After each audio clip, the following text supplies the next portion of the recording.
Everybody down. Hands where we can see them. The masked man's scream tore through Whitmore and Vale Jewelers and turned a quiet luxury showroom into a battlefield.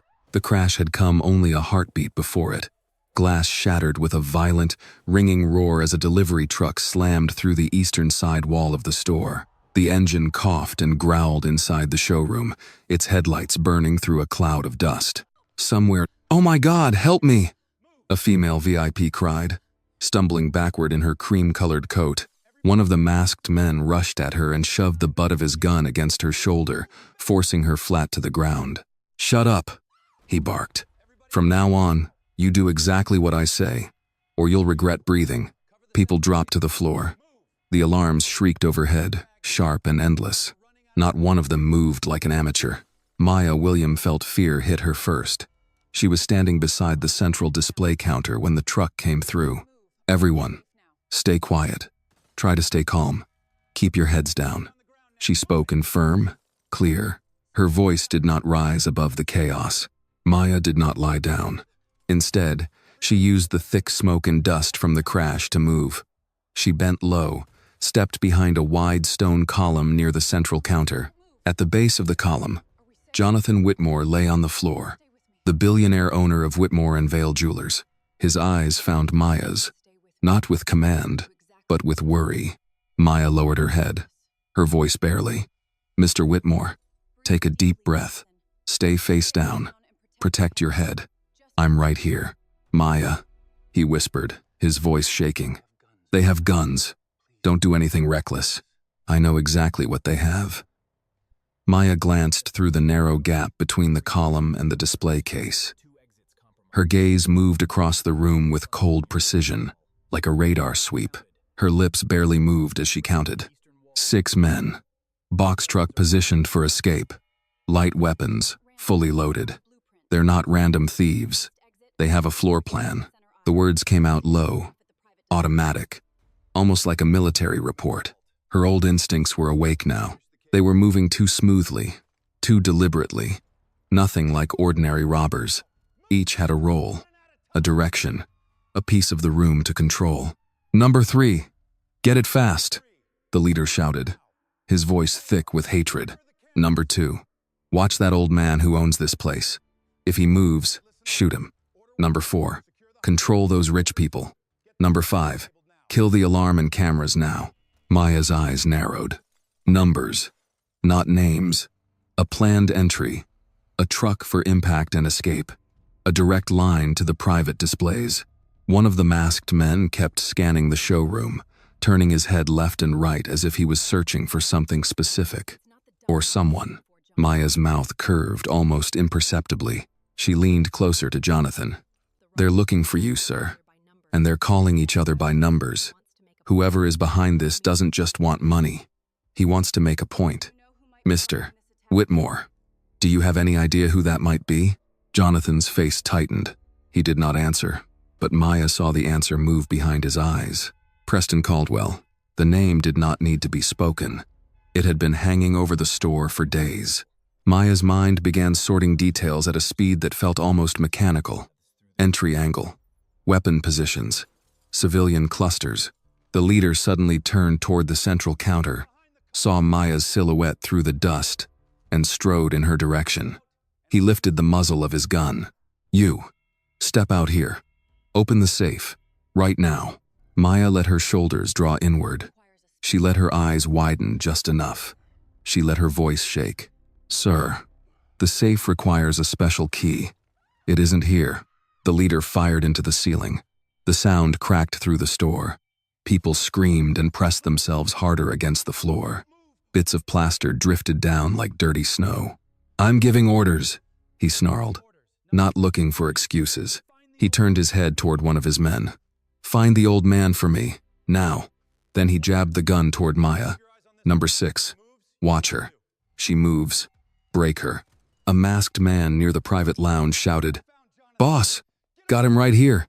Number 2 hauled Jonathan up by the back of his suit jacket and shoved a gun into his back. The billionaire winced, fear flashing across his face, but he tried to keep his voice steady. "Gentlemen, calm down. I can pay you more than whatever you were promised. Just don't hurt anyone." "Shut your mouth," the leader yelled in his face. "Move! Open the private vault, or somebody dies." Jonathan looked once toward Maya. She gave him no signal. Not yet. With the gun pressed into his back, Jonathan stepped toward the vault behind the private display wall. His hands trembled as he entered the code and turned the reinforced handle.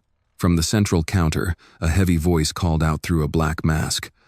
"Boss, the falling star is at 12 o'clock. The falling star. The $50 million diamond locked inside Whitmore and Vale. Close to Maya's column." Number 6 shifted his stance. He was broad, careless, and too pleased with himself. He held a handgun low at his side, as if a sales clerk in a dusty vest could not possibly matter. "Hey, sales girl," he said, his voice rough and amused. "Step over here." Maya lowered her gaze, but her grip tightened around the steel tray in her hands. Her long fingers locked into place with exact precision, every movement measured down to the millimeter. She glanced toward the faint reflection in the secure display glass. He was coming closer. 3 steps, 2 steps, 1. "Looking for me?" Maya whispered. Her voice was so calm, so close, that the words seemed to rise directly behind the robber's neck. He jerked in surprise and tried to swing the gun toward her, but it was already too late. Thump. The heavy steel tray struck the back of number 6's neck with perfect accuracy. He did not even have time to understand what had happened. His eyes rolled upward, his body went loose, and he collapsed like a sack of grain. Maya caught him before he could hit the floor loudly, one arm under his shoulder, the other guiding his weight down with quiet control. She took the handgun from his hand. Jonathan Whitmore looked up from the floor, disbelief flashing through his fear. Maya lifted one finger to her lips. "Don't say anything."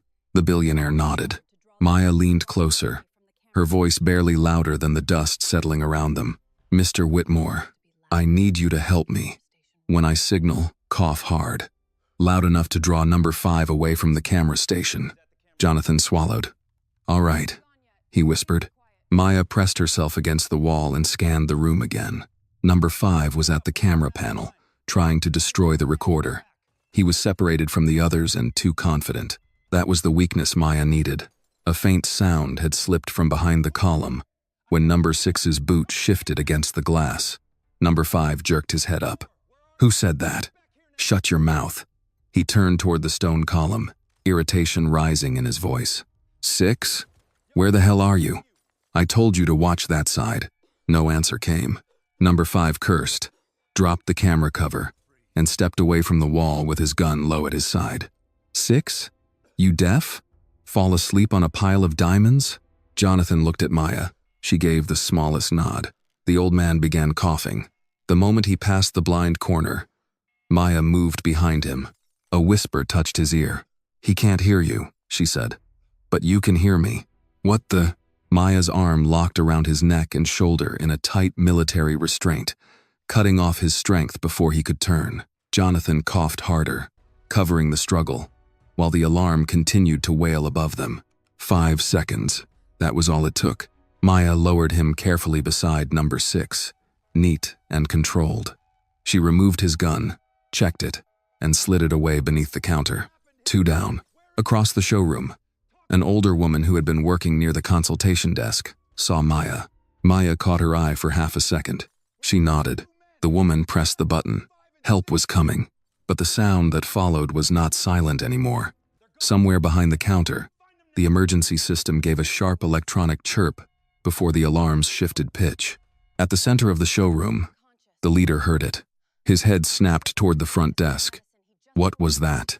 Number 3 had already forced open the reinforced case and was shoving the falling star into a black canvas bag. 5, 6, the leader shouted. What are you two doing over there? Number 1, who had been guarding the entrance and aiming his weapon at the terrified VIP clients, turned toward the column. 6, answer him. Nothing. Number 4, the leader barked. Go see what those idiots are doing.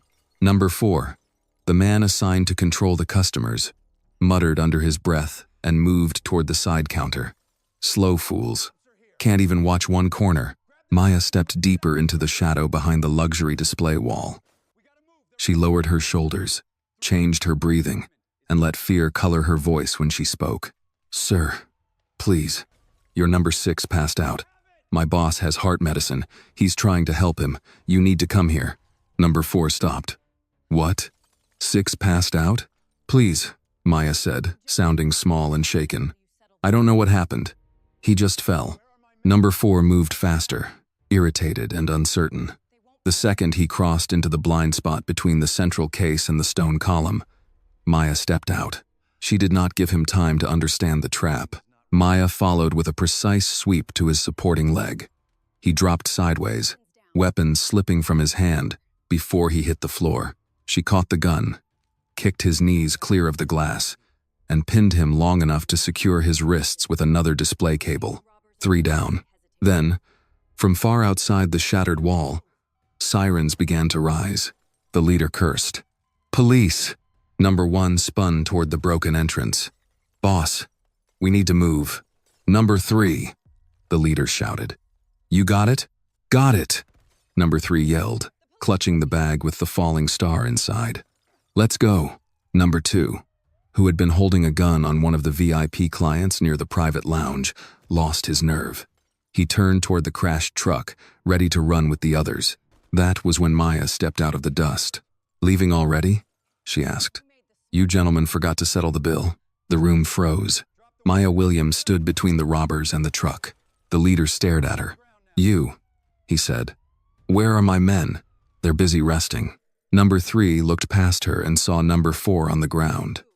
Then he saw number 5 tied near the camera station, and number 6 slumped by the column. The leader's voice dropped. "You're not a sales clerk." Maya raised an eyebrow, her fingers resting lightly along the frames of the guns, disciplined and controlled. "I'm advising you to put your weapons down."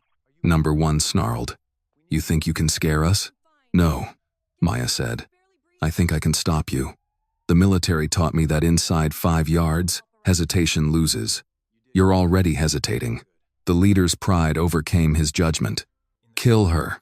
Number 1 lifted his weapon. 3 shots cracked through the showroom. Bang, bang, bang. The third struck the floor inches in front of the leader's boot, stopping him mid-step. The bag tore open. The falling star fell out of his bag. Number 3 lunged for it.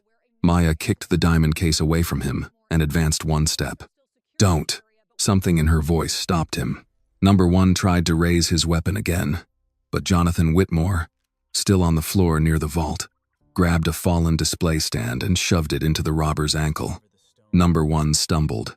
Maya moved in, struck his wrist with the steel tray she had reclaimed from the counter, and sent his gun spinning across the floor. 4 down. Number 2 lost his nerve completely. He threw his gun down and raised both hands. "I'm done. I'm done. Coward," the leader shouted. Maya did not take her eyes off him. He made the smart choice. The leader raised his weapon anyway. Maya shifted slightly, not firing, not flinching. "Last chance," she said. Then the front doors burst open. "Chicago police, drop your weapons. Hands up." Within seconds, officers swarmed the room. They secured number 1, number 2, and the leader. They found number 3 sprawled near the torn bag, number 4 bound beside the column, number 5 tied beneath the camera station, and number 6 unconscious near Jonathan Whitmore. The officers slowed as they took in the scene. 6 armed robbers, all down. No dead customers, no stolen diamond, no blood, just dust, shattered glass, scattered jewelry. "Ma'am," one officer said, stunned. "Are you the one who did this?" Maya looked toward Jonathan first. The billionaire was being helped to his feet by a paramedic. His shoulder hurt, his suit was torn, and his hands still shook. But he was alive.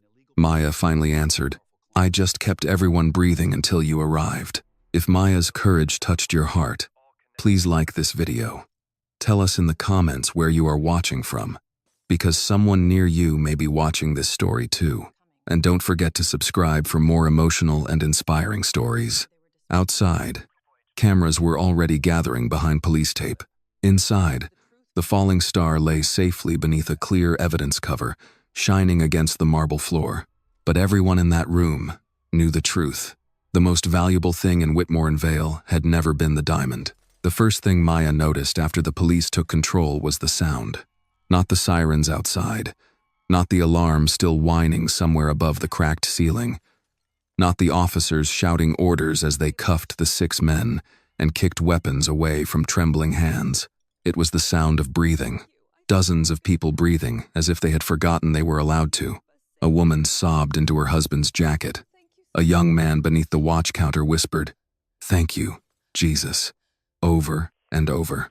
Eleanor Pierce sat on the floor near the champagne table, her perfect blonde hair covered in dust, staring at Maya as if the employee she had managed for 2 years had been replaced by someone impossible. Maya stood still with both hands raised, her palms open, her white gloves gray from glass and smoke.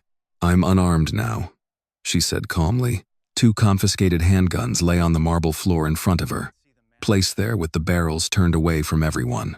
A Chicago police officer, broad-shouldered and breathing hard, stepped closer. His badge read Ramirez. His eyes moved from Maya to the men on the ground, then back to Maya. "Ma'am," he said, "keep your hands where I can see them." "They are," Maya replied. Her voice was steady, but inside her body, the aftermath had begun. Her knees felt lighter than they should. Her fingers had started to tremble.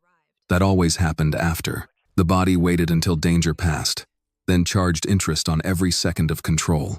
Officer Ramirez looked at the nearest robber, then at the steel tray on the floor, then at number 5 tied beneath the camera station with a display cable. "You did all this." Maya glanced toward Jonathan Whitmore. "They came through the wall," I responded. "That's not what I asked." "I know." For a second, something like respect passed across Ramirez's face. "But procedure 1. We need you to step away from the weapons and kneel." Maya understood. She had worn a uniform long enough to know what a scene looked like to first responders. Broken glass, armed suspects, civilians screaming, a woman standing in the middle of it, who had somehow dropped 6 men. Nobody got to skip caution just because they were right. She lowered herself slowly to one knee. Jonathan's voice cut across the room. "Officer, she saved us." A paramedic was trying to examine his shoulder, but Jonathan pushed himself upright. His suit jacket was torn at the sleeve, his silver hair powdered with dust, but his voice carried the authority of a man used to being heard. "That woman saved every person in this store." Officer Ramirez did not look away from Maya. "Sir, I understand. We still have to secure the scene." "Then secure the criminals," Jonathan said, sharper now. "Not my employee." Maya looked at him and gave the smallest shake of her head. "Not now." Jonathan saw it. He stopped, though it clearly cost him. Ramirez noticed the exchange. His tone softened. "Ma'am, were you military?" Maya's jaw tightened slightly. "Yes." "Branch? Army? Combat training?" "Yes." He nodded as if a missing piece had clicked into place. "Stay right there until we sort this out." Maya stayed. The robbers were dragged away one by one. Number 1 cursed until an officer pushed his head down entering the patrol wagon. Number 2 cried and kept saying he had only been paid to scare people. Number 3 demanded a lawyer. Number 4 could not speak above a hoarse whisper. Number 5 looked dazed. Number 6, now awake and cuffed, avoided Maya's eyes completely. The leader said nothing. That silence bothered Maya most. Men who shouted during power often went quiet when the truth started circling them. As officers photographed the scene, a detective in a dark coat walked toward Jonathan and Maya. She was in her late 40s, with tired eyes and a voice that sounded like it had heard every lie in Chicago and still expected one more. "Detective Elaine Porter," she said, showing her badge. "Mr. Whitmore, Miss William, I'll need statements from both of you," Jonathan said. "You'll have my full cooperation. But first, my staff and customers need medical attention. They're getting it." "And Miss William?" Porter looked at Maya. "She'll be checked too." "I'm fine," Maya said. The detective gave her the look. Older women often gave younger women who thought strength meant denying pain. "You were in a high-stress armed robbery and took down 6 suspects. You're getting checked." Maya almost argued, then did not. "Yes, ma'am." That small answer made Detective Porter's eyes sharpen with curiosity. Outside, Television vans had begun gathering behind the police tape. Maya could see the blue-white flash of camera lights through the broken side of the building. People on the sidewalk held up phones. A few were already filming her through the shattered glass. Her stomach turned. She had wanted quiet. She had wanted a clean counter, a steady paycheck, and a life where nobody searched her name online. Now the world was pressing its face against the windows. A paramedic guided Maya to a chair near the back wall and wrapped a blood pressure cuff around her arm. Any dizziness? No. Headache? No. Pain anywhere? Maya looked down and noticed a shallow cut along the back of her left hand, where glass had sliced through the glove. A thin red line had spread beneath the gray dust. The paramedic followed her gaze. That counts. It's minor. People always say that before they pass out. Maya almost smiled, but the expression did not quite make it. Across the room, Jonathan gave his statement to Detective Porter. Maya heard pieces of it. Not random. Threats. The falling star. Money laundering proposal. Preston Caldwell. At that name, Detective Porter stopped writing. Say that again, she said. Jonathan's face hardened. Preston Caldwell. He approached me 6 weeks ago about moving diamonds through private international buyers. No records. No questions. I refused. And you believe this is connected? I don't believe in coincidences that come through my wall carrying guns. Maya looked down at her injured hand. Preston. She could still hear his voice from days earlier. Smooth and poisonous at the diamond counter.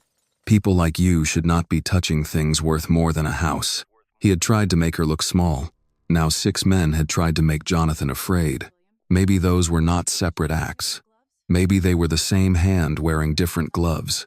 Detective Porter came to Maya next. She pulled a chair across and sat without ceremony. Miss William, I'm going to ask this plainly. Did you know any of those men? No. Did you know this attack was coming? Maya looked up. I knew something was wrong. I reported it. To whom? Eleanor Pierce, store manager. Porter glanced toward Eleanor, who was now wrapped in a silver emergency blanket and speaking shakily to another officer. What did you report? A truck circling the side street. A man watching the cameras. A guard out of position. A guest tracking exits instead of merchandise. And what did Miss Pierce do? Maya paused. She did not enjoy throwing people under buses, even when they had laid down in the road themselves. She dismissed it. Porter wrote that down. Why? Because of a prior incident with Preston Caldwell. What incident? Before Maya could answer, Jonathan crossed the room with his phone in his hand. I have the footage, he said. All of it. Not the edited clip online. The original. Maya looked at him. Jonathan met her eyes. This time, there was no hesitation in him. If this began with a lie, he said quietly, then the truth starts here. Detective Porter took the phone, watched for less than 30 seconds, and her expression changed. On the screen, Preston Caldwell stood at the counter, smiling as he insulted Maya. His friend recorded. His hand nudged the ring box. Maya bent to retrieve it. The trap was visible. Plain. Ugly. Porter looked from the phone to Maya. He posted this? His friend did, Maya said. Edited, Jonathan added. And tonight someone sent 6 armed men into my store after I refused his illegal proposal. Porter closed the video. Then we're going to find out whether Mr. Caldwell's bad manners stop at racism or extend to conspiracy. Outside, a reporter shouted through the police line. Is that her? Is that the sales clerk? Another voice yelled. Maya, did you take down the robbers? The name hit her like a thrown stone. Maya stood too quickly, and the paramedic caught her elbow. Easy. I need air, Maya said. Detective Porter studied her for a moment, then nodded toward the rear hallway. Use the employee exit. Officer Ramirez, go with her. Jonathan stepped closer. Maya, she stopped. For the first time that evening, his voice broke. I should have protected you before tonight. Maya looked at the shattered showroom, the cuffed men being loaded outside, the customers wrapped in blankets, the diamond under evidence glass, and the old photograph of Jonathan's father's first shop, still hanging crooked on the wall. Sir, she said softly, tonight isn't over. He understood. Neither was the danger. Officer Ramirez led her toward the employee hallway. As Maya passed the mirror near the staff room, she caught her own reflection. Dust on her face, torn vest, one glove cut open, eyes too alert to belong to a woman who had found peace. Behind her, the showroom flashed red and blue. Ahead of her, the narrow hallway smelled like coffee, printer paper, and the ordinary life she had been trying so hard to keep. Her phone buzzed in her pocket. Once, twice, then again and again. She did not look. She already knew. The videos were out. Chicago was learning her name. And somewhere in the city, Preston Caldwell was learning that the woman he had tried to frame had survived the trap. Maya pushed open the employee exit and stepped into the cold evening air. For one brief second, she closed her eyes and breathed. Then she heard the first reporter around the corner shout, "There she is!" And Maya William understood that stopping the robbers had only been the first fight. The reporter's voice cut through the cold Chicago air like a blade. "There she is!" Maya William opened her eyes. For half a second, the alley behind Whitmore and Vale Jewelers was only brick walls, winter wind, and the smell of dust still clinging to her clothes. Then, the world rushed in. Camera lights swung toward her from the mouth of the alley. Reporters pushed against the yellow tape. Phones lifted. Someone called her name, as if he had known it for years. "Maya, is it true you took down all 6 men? Were you armed before the robbery? Did you know the attackers? Are you former military?" Officer Ramirez stepped in front of her with one arm raised. "Back up. Give her space." But space was exactly what the world was no longer willing to give her. Maya kept walking beside him, her face calm, her hands visible, her torn glove hanging loosely around the cut on her left hand. She had walked through worse noise than cameras. She had learned not to flinch when men shouted. But this was different. Bullets ended quickly. Public judgment did not. A woman reporter leaned over the tape. "Maya, people online are calling you a hero. Do you feel like a hero tonight?" Maya stopped before she meant to. The word sat wrong in her chest. Hero. She thought of the woman in the cream coat sobbing on the marble. She thought of Jonathan Whitmore lying face down beneath a gun. She thought of number 6 collapsing before he knew he was in danger. She thought of the old military note in the wooden box at home. Calm is not weakness. Calm is control. "I feel tired," Maya said. The alley quieted for one strange second. Then the questions came harder. Officer Ramirez guided her toward a waiting police vehicle. "That's enough." Before Maya got in, she looked once toward the shattered side of Whitmore and Vale. Red and blue lights flashed across the broken glass. Paramedics moved in and out. Officers carried evidence bags. The falling star, sealed beneath a transparent cover, was being photographed where it had fallen on the marble floor. Inside that store, the fight had ended. Outside, another one was beginning. Across town, in a penthouse above the river, Preston Caldwell watched the first viral clip on a 70-inch television. At first, he did not understand what he was seeing. The footage was shaky, filmed from beneath a display counter by a terrified customer. The angle was low. Dust blurred the frame. But there she was, Maya William, the quiet black sales clerk in the fitted vest, stepping out of the smoke with a steel tray in her hand. Preston leaned forward, his bourbon untouched on the table beside him. "No," he whispered. The clip cut to another angle. Number 5 dropped near the camera station. Number 4 fell beside the consultation table.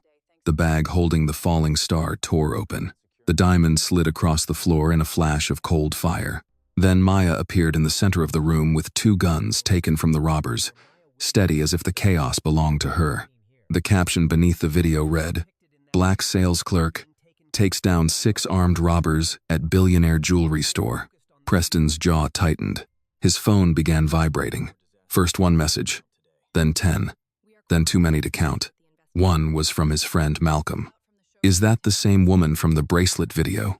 Another came from someone in his investment circle. "Tell me you're not connected to this Whitmore mess." Then his attorney called. Preston let it ring twice before answering. "Not now." "Preston," the attorney said, voice tight. "Please tell me you had nothing to do with what happened at Whitmore tonight." Preston stared at the screen as the news replayed Maya standing over the fallen robbers. "Watch your tone. I'm watching the news." So is everyone else. And I'm telling you now, if there is anything at all, tying you to those men, you need to stop talking immediately.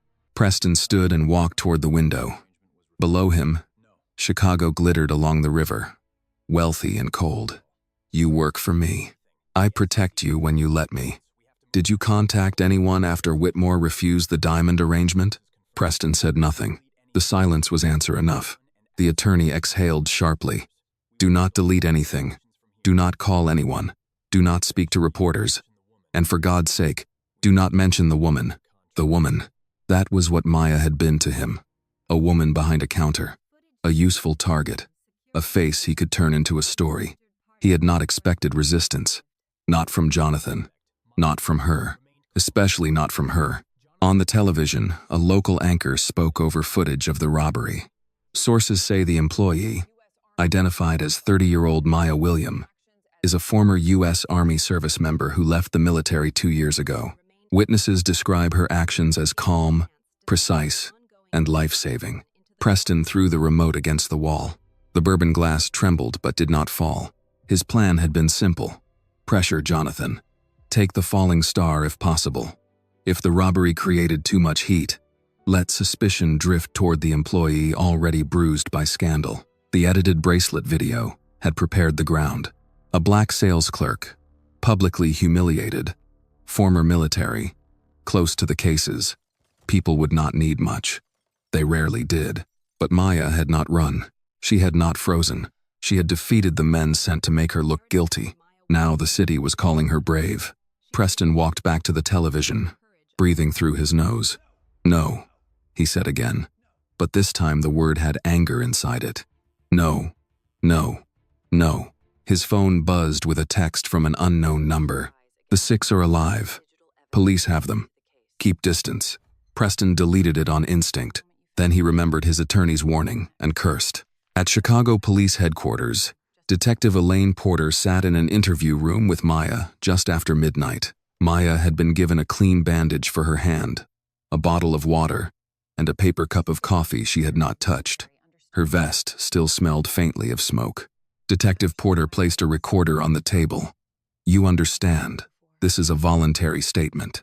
Yes, ma'am. You can stop at any time. Yes, ma'am. Porter studied her. You say that like you've been debriefed before. Maya looked at the recorder. I have. The detective nodded and opened a folder. Let's go back to earlier today. You noticed a truck circling. Yes. Did you recognize it? No. What made it stand out? Wrong speed, wrong route. It passed the east side twice, then stopped where a delivery vehicle would have no reason to stop. The driver never unloaded anything. Porter wrote that down. And the man watching the cameras? He wasn't watching merchandise. He watched angles. Front camera, side camera, corner blind spot near the eastern wall. You told Eleanor Pierce. Yes. What did she say? Maya's eyes lowered for a moment. She said, after the Caldwell situation, I shouldn't make another accusation unless I was absolutely certain. Porter's pen paused. Tell me about the Caldwell situation in your own words. Maya did. She spoke without drama. The bracelet, the insult, the ring box, the phone, the edited video, the comments, Eleanor's silence, Jonathan reviewing the full footage, Preston's long history as a VIP client. When she finished, Detective Porter leaned back. Do you believe Mr. Caldwell planned tonight's robbery? I don't know what I can prove. That isn't what I asked. Maya looked up. I believe the men who came through that wall were sent by someone who wanted Mr. Whitmore frightened, discredited, or dead. I believe they knew the store layout. I believe they were prepared to destroy camera evidence. I believe they were looking for him specifically. And I believe Preston Caldwell had reason to hate both him and me. Porter watched her for a long moment. That's a careful answer. It's the only kind worth giving. A faint smile touched the detective's mouth and disappeared. Fair enough. In the hallway outside, Jonathan Whitmore refused to go to the hospital until he had made his own full statement. His shoulder was bruised, his blood pressure was too high, and a paramedic had already told him twice that stubbornness was not a medical plan. I'll go when we're done, Jonathan said. His attorney, Daniel Reeves, A silver-haired man who had known him for 20 years stood beside him. "Jonathan, you were held at gunpoint, and my employee was nearly framed. You don't know that yet." Jonathan looked at him. "I know, Preston." Daniel lowered his voice. "Then we need to be careful. If he's involved, he'll use lawyers, media, and money before he uses truth. You go out there angry, he'll make you look unstable." Jonathan glanced through the interview room window at Maya. She sat straight-backed, hands folded, exhausted but composed. He remembered her standing in his office after the bracelet incident, saying women like her were rarely allowed to be both right and angry. He had admired her restraint then. Now he hated that she had needed it. "I believed her privately," Jonathan said. Daniel waited. "That wasn't enough." "No," Daniel said softly. "It wasn't." By morning, every local station had the story. By noon, national outlets were asking for interviews.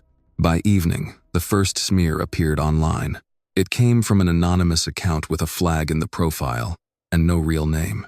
Funny how the hero just happened to be ex-military and knew exactly where to hide. Maybe someone should ask how much she knew before the truck came in. Then another. Was this a robbery or an inside job gone wrong? Then another. Remember the video of her with Preston Caldwell? She looked unstable even then. Preston had not spoken publicly. He did not need to. The machinery had started. Doubt was cheaper than evidence and faster than truth. Maya saw the posts the next night in her apartment. She sat at her small kitchen table with her bandaged hand resting beside a bowl of soup that had gone cold. Her apartment was quiet, tidy, and dimly lit. Her boots were by the door. Her old military box sat unopened in the closet, though she could feel it there like a second heartbeat. Her phone kept buzzing. Some messages thanked her. Some called her a hero. Some called her a liar. Some used words that took her back to the diamond counter, to Preston's smile, to the way people watched cruelty and called it none of their business. She turned the phone face down. Outside, a bus hissed at the curb. Somewhere upstairs, a television played a game show, and an older man laughed through the ceiling. Ordinary sounds, civilian sounds. She had wanted to belong to them. A knock came at the door. Maya stood slowly, one hand near the small legal pocket knife she kept clipped beneath the kitchen shelf. She looked through the peephole. Jonathan Whitmore stood in the hallway holding a paper grocery bag. Maya opened the door, surprised despite herself. "Mr. Whitmore? I brought soup," he said. "From Manny's. My father believed hot soup solved half of life. He was wrong, but only by half." For the first time in 2 days, Maya almost smiled. "You shouldn't be here," she said. "Probably not. Reporters could follow you. They did. I lost them badly, which will upset my driver, because he thinks he is the only person in Chicago who can make a left turn." Maya stepped aside. Jonathan entered slowly, older now without the store lights around him. He set the bag on her table and looked at the cold soup already there. "Mine is better," he said. Maya closed the door. "Sir, why are you really here?" Jonathan's expression changed. "Because tomorrow morning, I'm holding a press conference. I'm releasing the full bracelet footage. I'm confirming your warning before the attack, and I'm telling the public exactly what Preston Caldwell tried to bring into my business." Maya looked at him carefully. "That will make you a target." "I already was. It will make the company a target. Then the company can finally stand for something worth targeting." Maya was quiet. Jonathan took a breath. "I should have done it sooner." "Yes," Maya said. The word was not cruel. That made it heavier. Jonathan nodded. "I know." For a moment, they stood in the small kitchen, a billionaire and a former soldier, both carrying different kinds of guilt. Then Maya pulled out a chair. "Soup gets cold," she said. Jonathan sat. Outside, Chicago moved through the night, unaware that the truth was gathering its strength in a quiet apartment on the south side. And across the city, Preston Caldwell watched another news segment with the sound muted, his reflection sharp in the dark window, already planning how to make Maya William bleed without ever touching her. By sunrise, the street outside Whitmore and Vale Jewelers no longer looked like a crime scene. It looked like a theater. News vans lined the curb. Camera crews stood behind metal barricades. Reporters warmed their hands around paper cups of coffee and practiced serious faces into their phones. Across the street, office workers paused on their way to elevators, staring at the shattered eastern wall, now covered with plywood and plastic sheeting. A few older Chicagoans stood with folded arms, shaking their heads the way people did when violence touched a place they thought money had made safe. Maya William watched it all from the back seat of Jonathan Whitmore's black SUV. She had not wanted to come. Jonathan had not asked twice. He had simply called at 6:30 that morning and said, "You do not have to speak, but you should be present when the truth is told." Now she sat beside him, wearing the cleanest version of herself she could assemble after 2 sleepless nights. Black slacks, a dark blouse, a simple coat, her hair tied back, the cut on her left hand covered by a fresh bandage. No uniform, no white gloves, nothing that belonged to the store except the posture years of discipline had carved into her spine. Jonathan looked older in daylight. The bruise on his shoulder had darkened. A small bandage crossed his temple, where a shard of glass had cut him. But his eyes were clear. "You still have time to wait inside," he said. Maya looked through the tinted window at the crowd. "If I hide, they'll say I'm afraid of the truth. You are allowed to be tired. I am tired. Then let me carry the first part." She turned toward him. There was something deeply old-fashioned about Jonathan Whitmore. He wore wealth, but not like armor. His father's shop had left marks on him, money had never erased. He still said please to drivers. He still stood when older women entered a room. He still wrote thank you notes by hand. Maya respected that. But respect was not the same as surrendering the burden. "You can carry the first part," she said, "but not all of it." Jonathan nodded once. "Fair." Outside, his attorney Daniel Reeves opened the SUV door. "They're ready." Jonathan stepped out first. Cameras immediately turned toward him. Questions flew from every side. "Mr. Whitmore, was this connected to organized crime? Did Maya William act alone? Was the diamond recovered? Is Preston Caldwell involved?" At that last name, Jonathan stopped for half a second. Only Maya saw it. Then she stepped out behind him. The noise changed. Maya, look this way. Are you really former Army? Did you fire shots inside the store? Did you know the robbers were coming?" Officer Ramirez and 2 private security men moved close, forming a narrow path to the podium set near the boarded window. Maya kept her eyes ahead. She could feel phones following her like insects. At the podium, Jonathan adjusted the microphone. He waited until the shouting settled. He did not rush. Older men who had built things with patience understood the strength of silence. "My name is Jonathan Whitmore," he began. "I am the owner of Whitmore and Vale Jewelers. Yesterday evening, 6 armed men drove a truck through the eastern wall of this store. They threatened my clients, my employees, and me. They attempted to steal the falling star, a diamond entrusted to our care. They failed." Cameras clicked. "They failed because of Maya William." The street quieted. Jonathan continued. "Miss William did not bring violence into my store. Violence came through that wall." She stopped it. Maya stood a few feet behind him, hands folded. The words moved through the crowd, but they did not move easily through her. Praise could feel like pressure when the same world had humiliated you days earlier. Jonathan lifted a small remote. A screen beside the podium came alive. Before last night's attack, Miss William had already been targeted publicly by a false and edited video involving a client of this store, Preston Caldwell. A murmur spread through the reporters.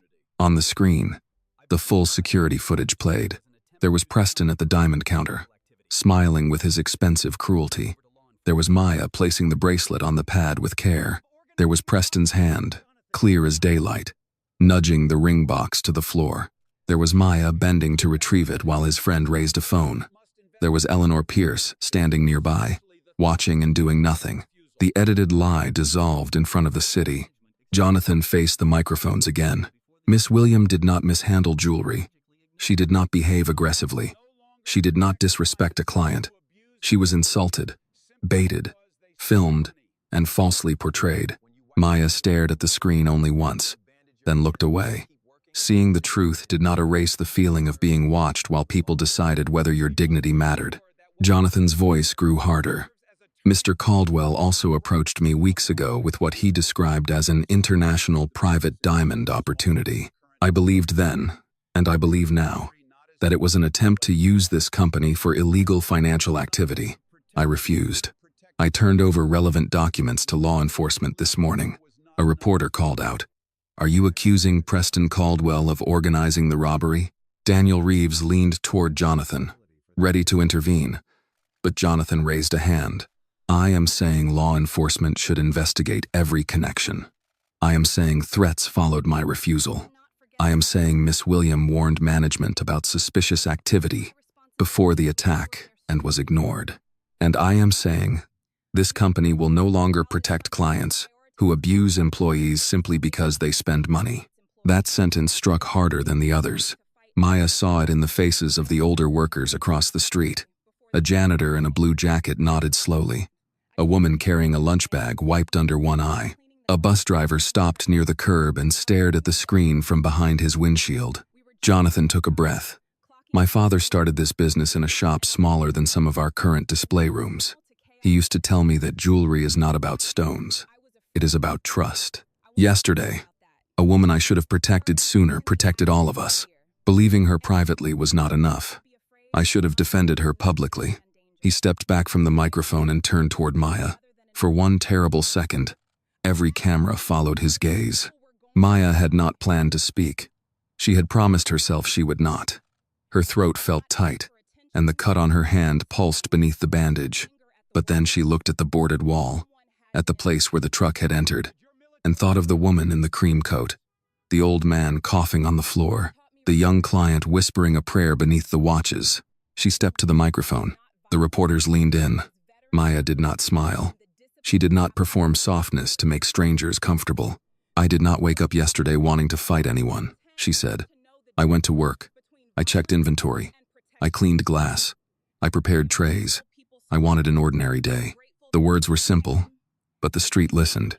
When the attack happened, I was afraid. Anyone who says they wouldn't be afraid is either lying or doesn't understand danger. But fear is not an instruction. It is information. A reporter lowered her phone slightly. Maya continued, "I acted because people were going to die. That is all. Not because I wanted attention. Not because I wanted to prove something. Not because I am angry at the world. I acted because someone had to." A man shouted, "Did your military training make you dangerous?" Maya turned toward the voice. "No. It taught me restraint." The answer silenced him. She looked back at the cameras. There is a difference between violence and protection. People who abuse others often pretend not to know that difference. I know it very well. Jonathan stood behind her, his eyes wet but steady. Maya's voice softened. "I am grateful people survived. I am grateful the police came. I am grateful Mr. Whitmore is telling the truth. But I also want to say this clearly.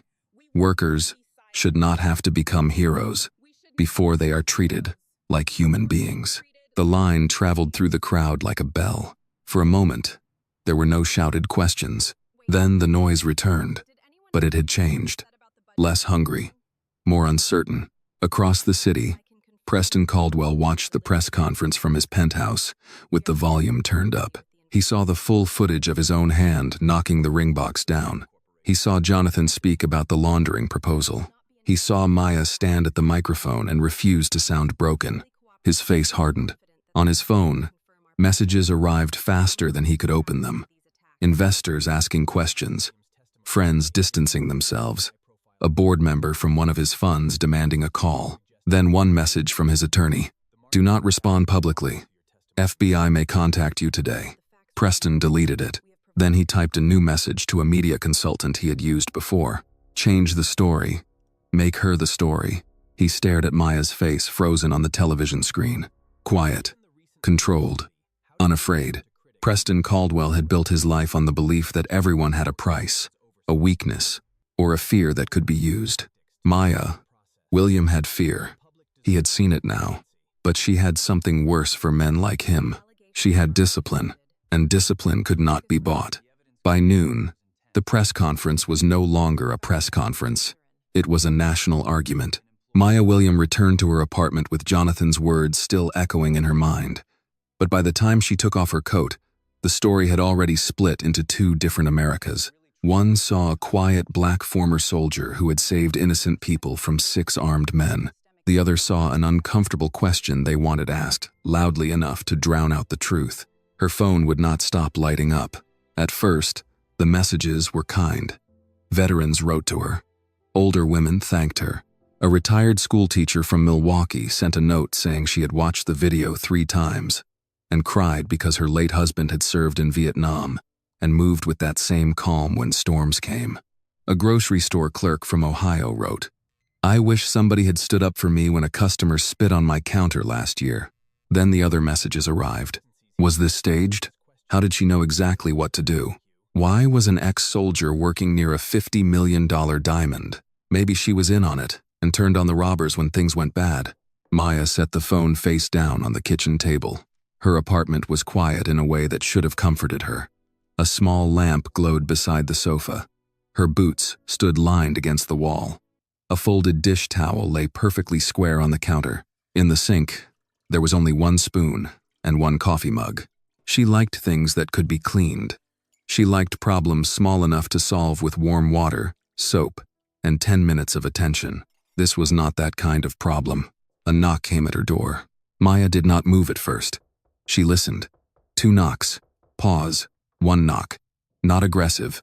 Not hurried. She stood, checked the peephole, and saw Detective Elaine Porter in a dark coat, holding 2 paper cups of coffee. Maya opened the door. "Detective." Porter lifted 1 cup. "I brought coffee. It's bad, but it's hot." "That sounds like police coffee. Gas station. Worse." Maya stepped aside. Detective Porter entered and glanced around with the practiced eye of someone who noticed exits before furniture. "You always this neat?" "Yes." "Military neat? Or personality neat?" "Both." Porter almost smiled. "Fair answer." They sat at the small kitchen table. Porter placed 1 coffee in front of Maya but did not open her notebook right away. "I'm not here to interrogate you," she said. "Not exactly." "That means?" "Partly. That means I need to warn you." Maya's gaze sharpened. Porter leaned back. "Preston Caldwell has hired a crisis media firm. Expensive one. They specialize in making guilty people look complicated and innocent people look suspicious. By tonight, you will probably see stories about your military background, your service record, your temperament, maybe your finances." "My finances? If they can't make you look criminal, they'll make you look desperate." Maya looked toward the window. Outside, a bus sighed at the curb. An older man in a bear's jacket walked a small dog through dirty snow near the sidewalk. "I'm not desperate," she said. "I know. That won't matter to people paid not to know." The words settled between them. Porter opened her folder and slid a photograph across the table. It showed one of the robbers without his mask, sitting in an interview room. Number 2. Younger than Maya had expected. Early 30s, maybe. A bruise along his cheek, eyes full of panic. "He's talking," Porter said. "What did he say?" "He claims they were hired to scare Jonathan Whitmore and take the falling star if the opportunity was clean. He says they were told the store had an inside weakness." Maya's hand tightened around the coffee cup. "Me," Porter nodded. "He didn't know your name, but he said they were told there was a black female employee with military training who could be blamed if things got messy." Maya did not speak. She felt something cold move through her that had nothing to do with fear. There it was. Clear now. She had not simply been humiliated by Preston Caldwell. She had been positioned.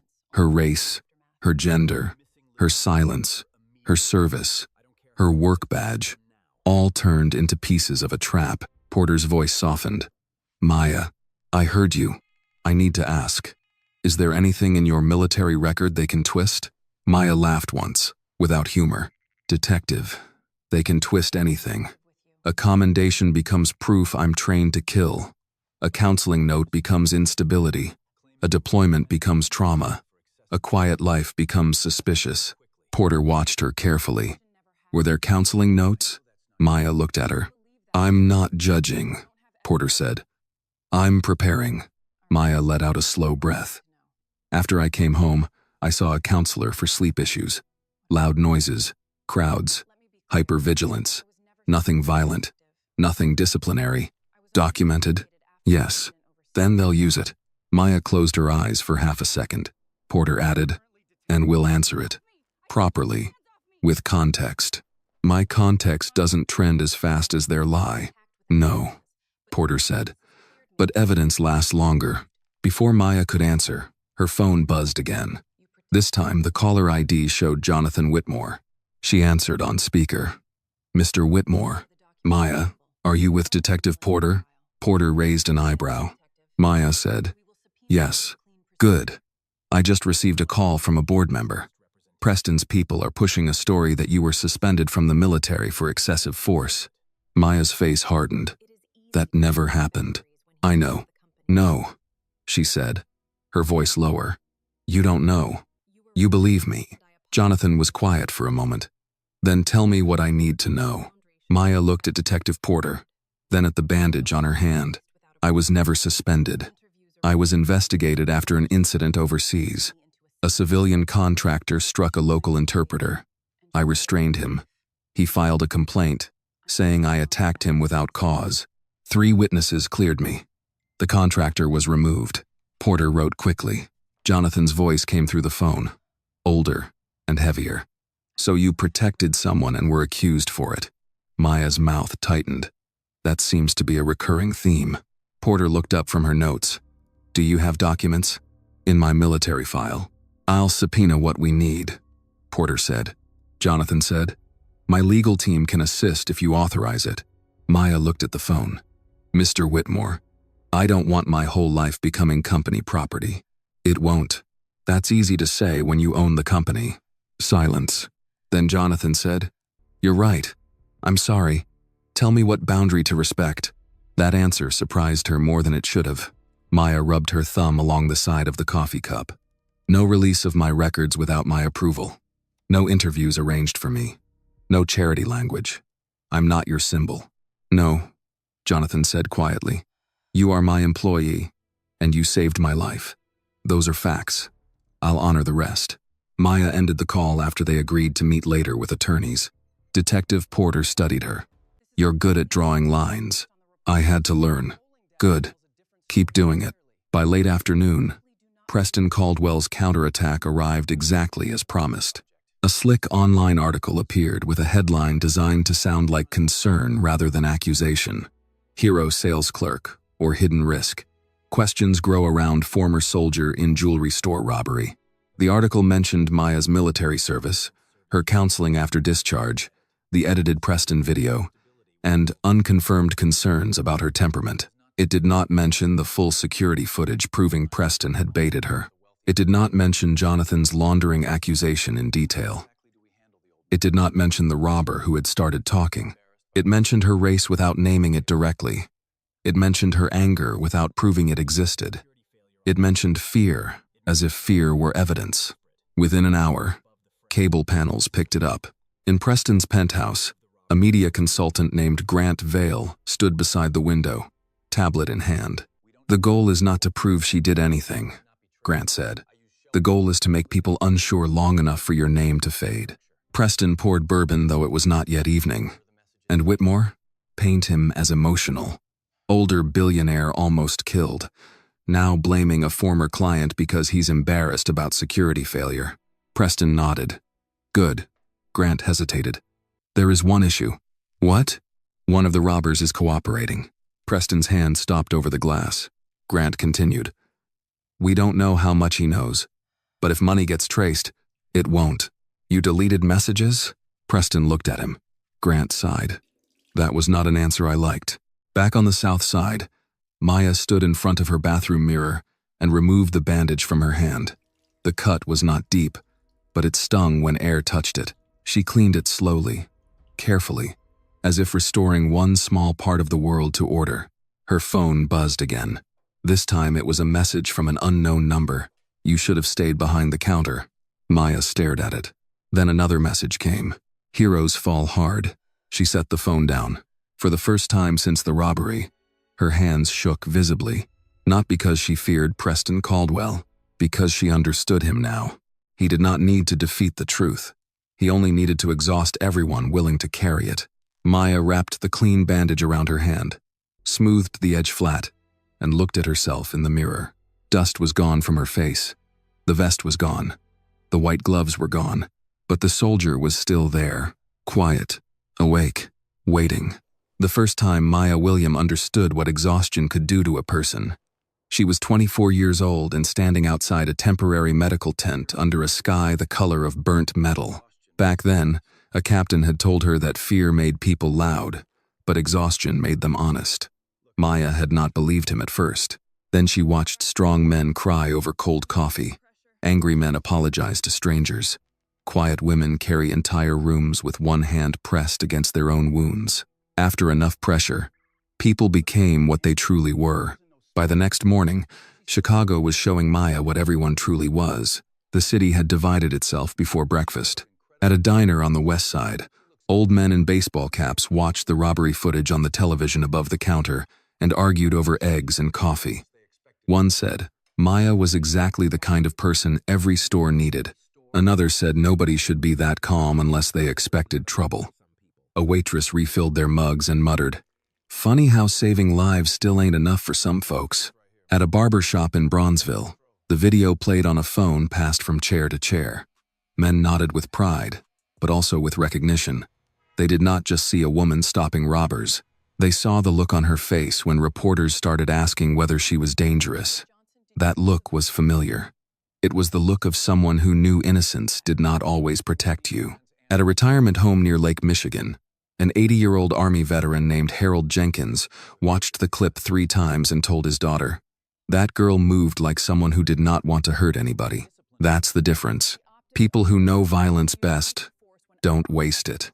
But on national television, the argument was being sharpened into something uglier. Maya sat at Jonathan Whitmore's conference table later that morning with Detective Porter, Jonathan's attorney Daniel Reeves, and a labor rights lawyer Jonathan had brought in, named Denise Holloway. Denise was 61, black, silver-haired, and elegant in a navy suit that looked simple until you noticed the tailoring.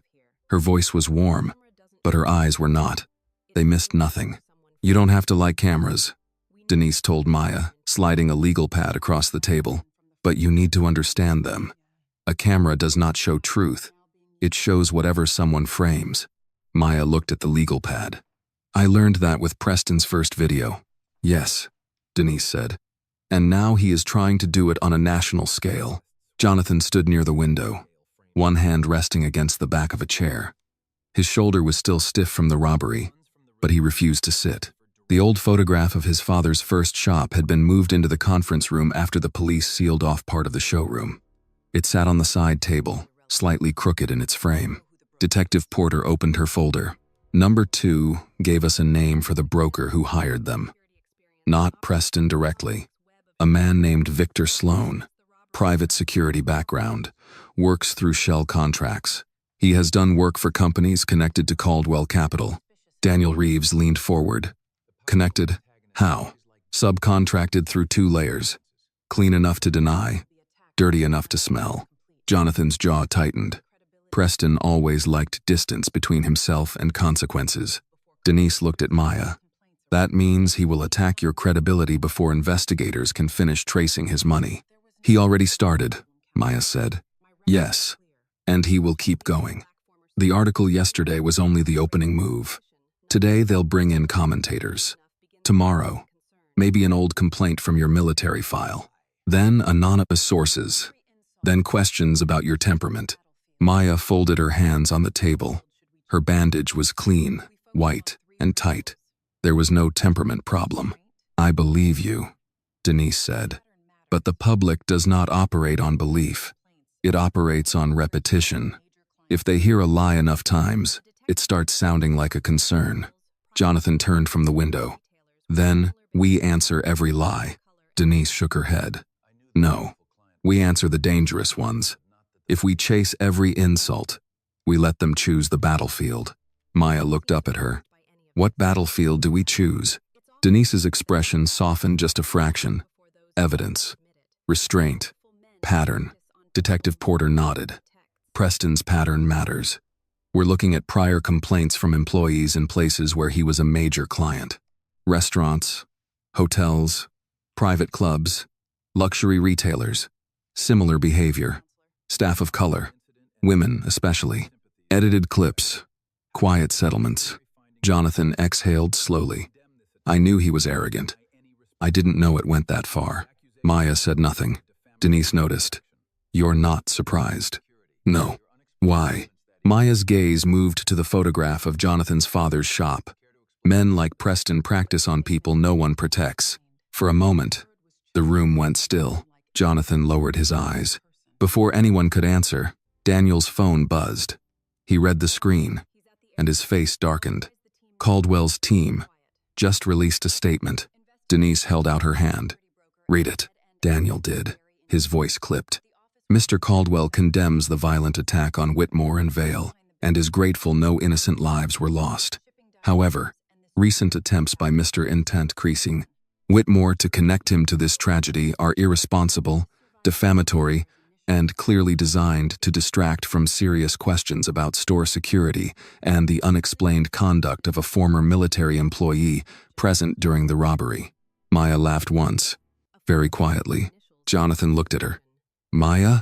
She shook her head. He called me unexplained. Denise's voice grew firm. That word was chosen carefully. It makes you sound like evidence instead of a person. Detective Porter's phone rang. She stepped aside to answer, listened for less than a minute, then turned back. We found Victor Sloan. Jonathan straightened. Where? Dead-end address in Gary, Indiana.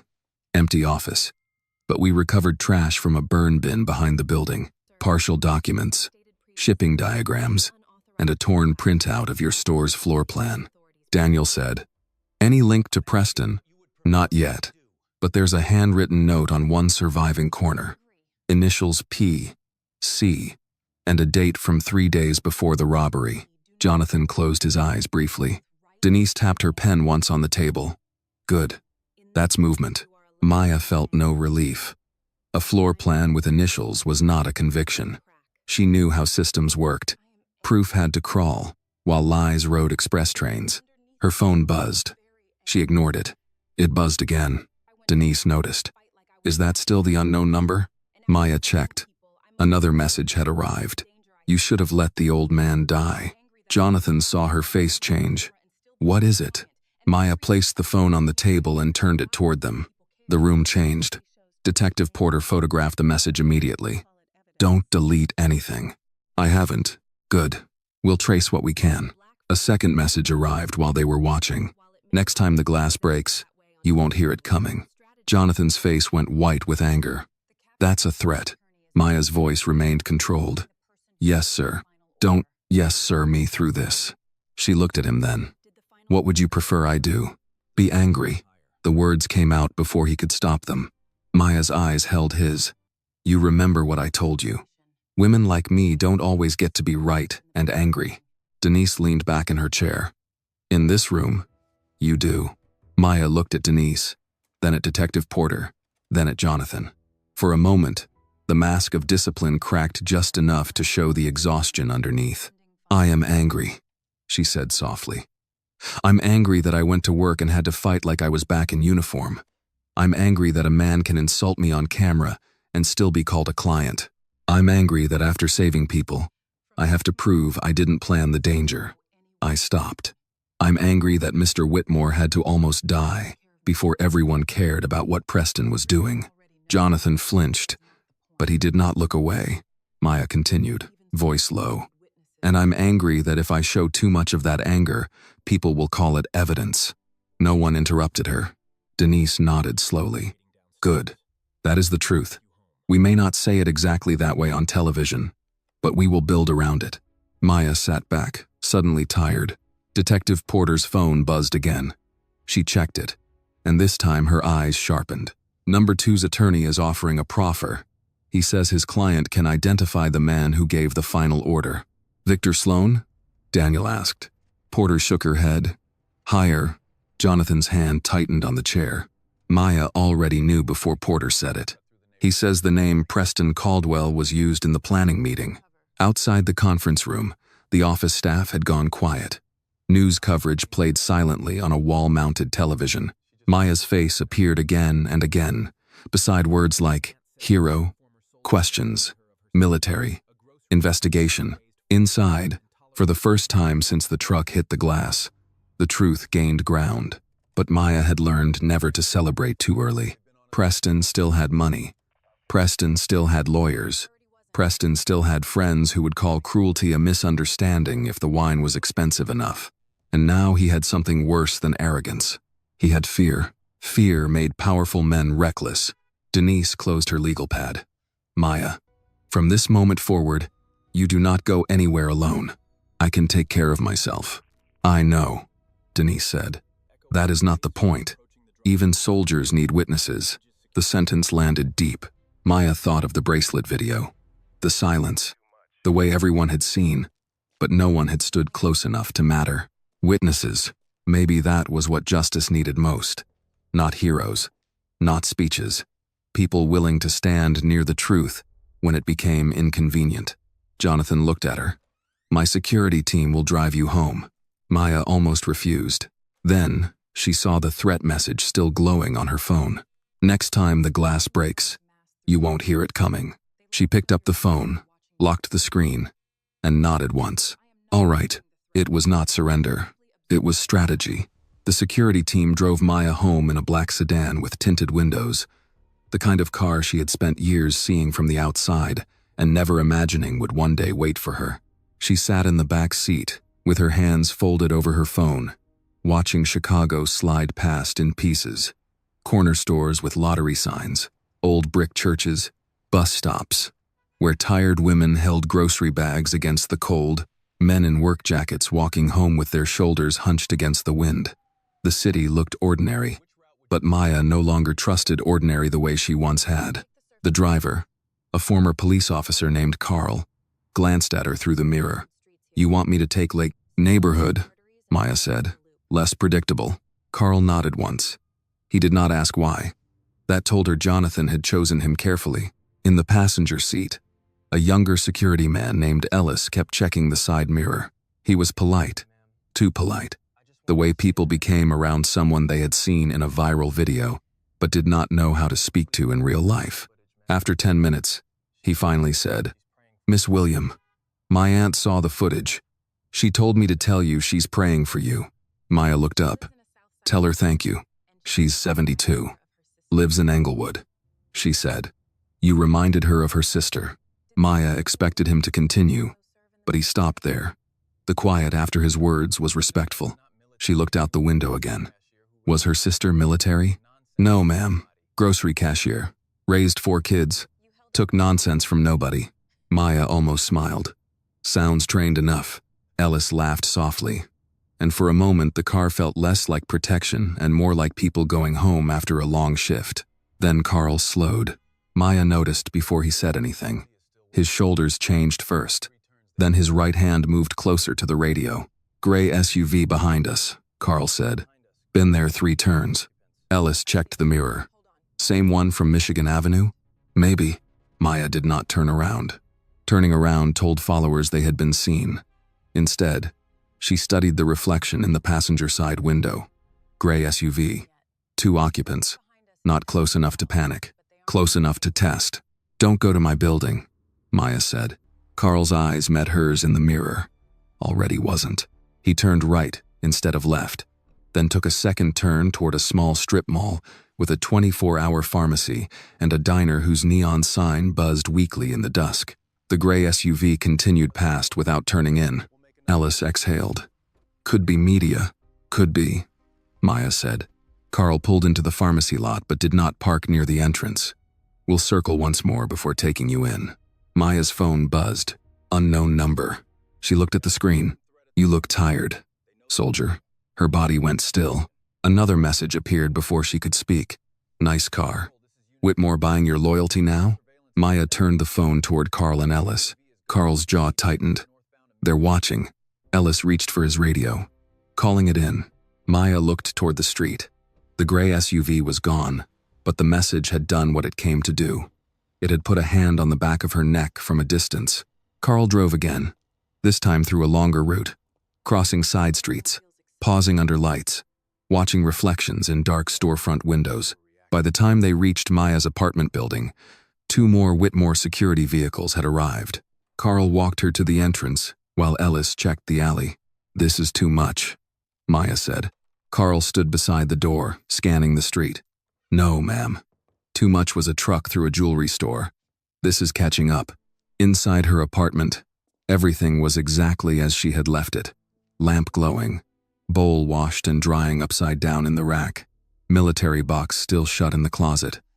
But the place no longer felt untouched. It felt observed. Maya locked the door, then locked the chain, then wedged the small rubber doorstop beneath it. She checked the windows.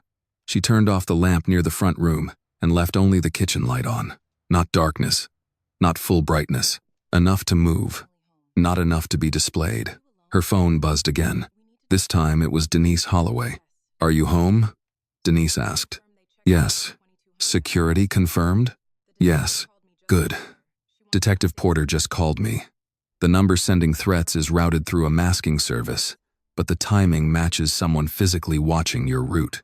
"I know. I figured you did. I'm saying it anyway because people under threat sometimes treat confirmation like permission to ignore it." Maya leaned against the counter. "I'm not ignoring it. No. You're absorbing it quietly, which can look similar from the outside." Maya shut her eyes for 1 second. "What do you need from me?" "Tomorrow morning, there will be a preliminary hearing tied to the robbery and the evidence chain.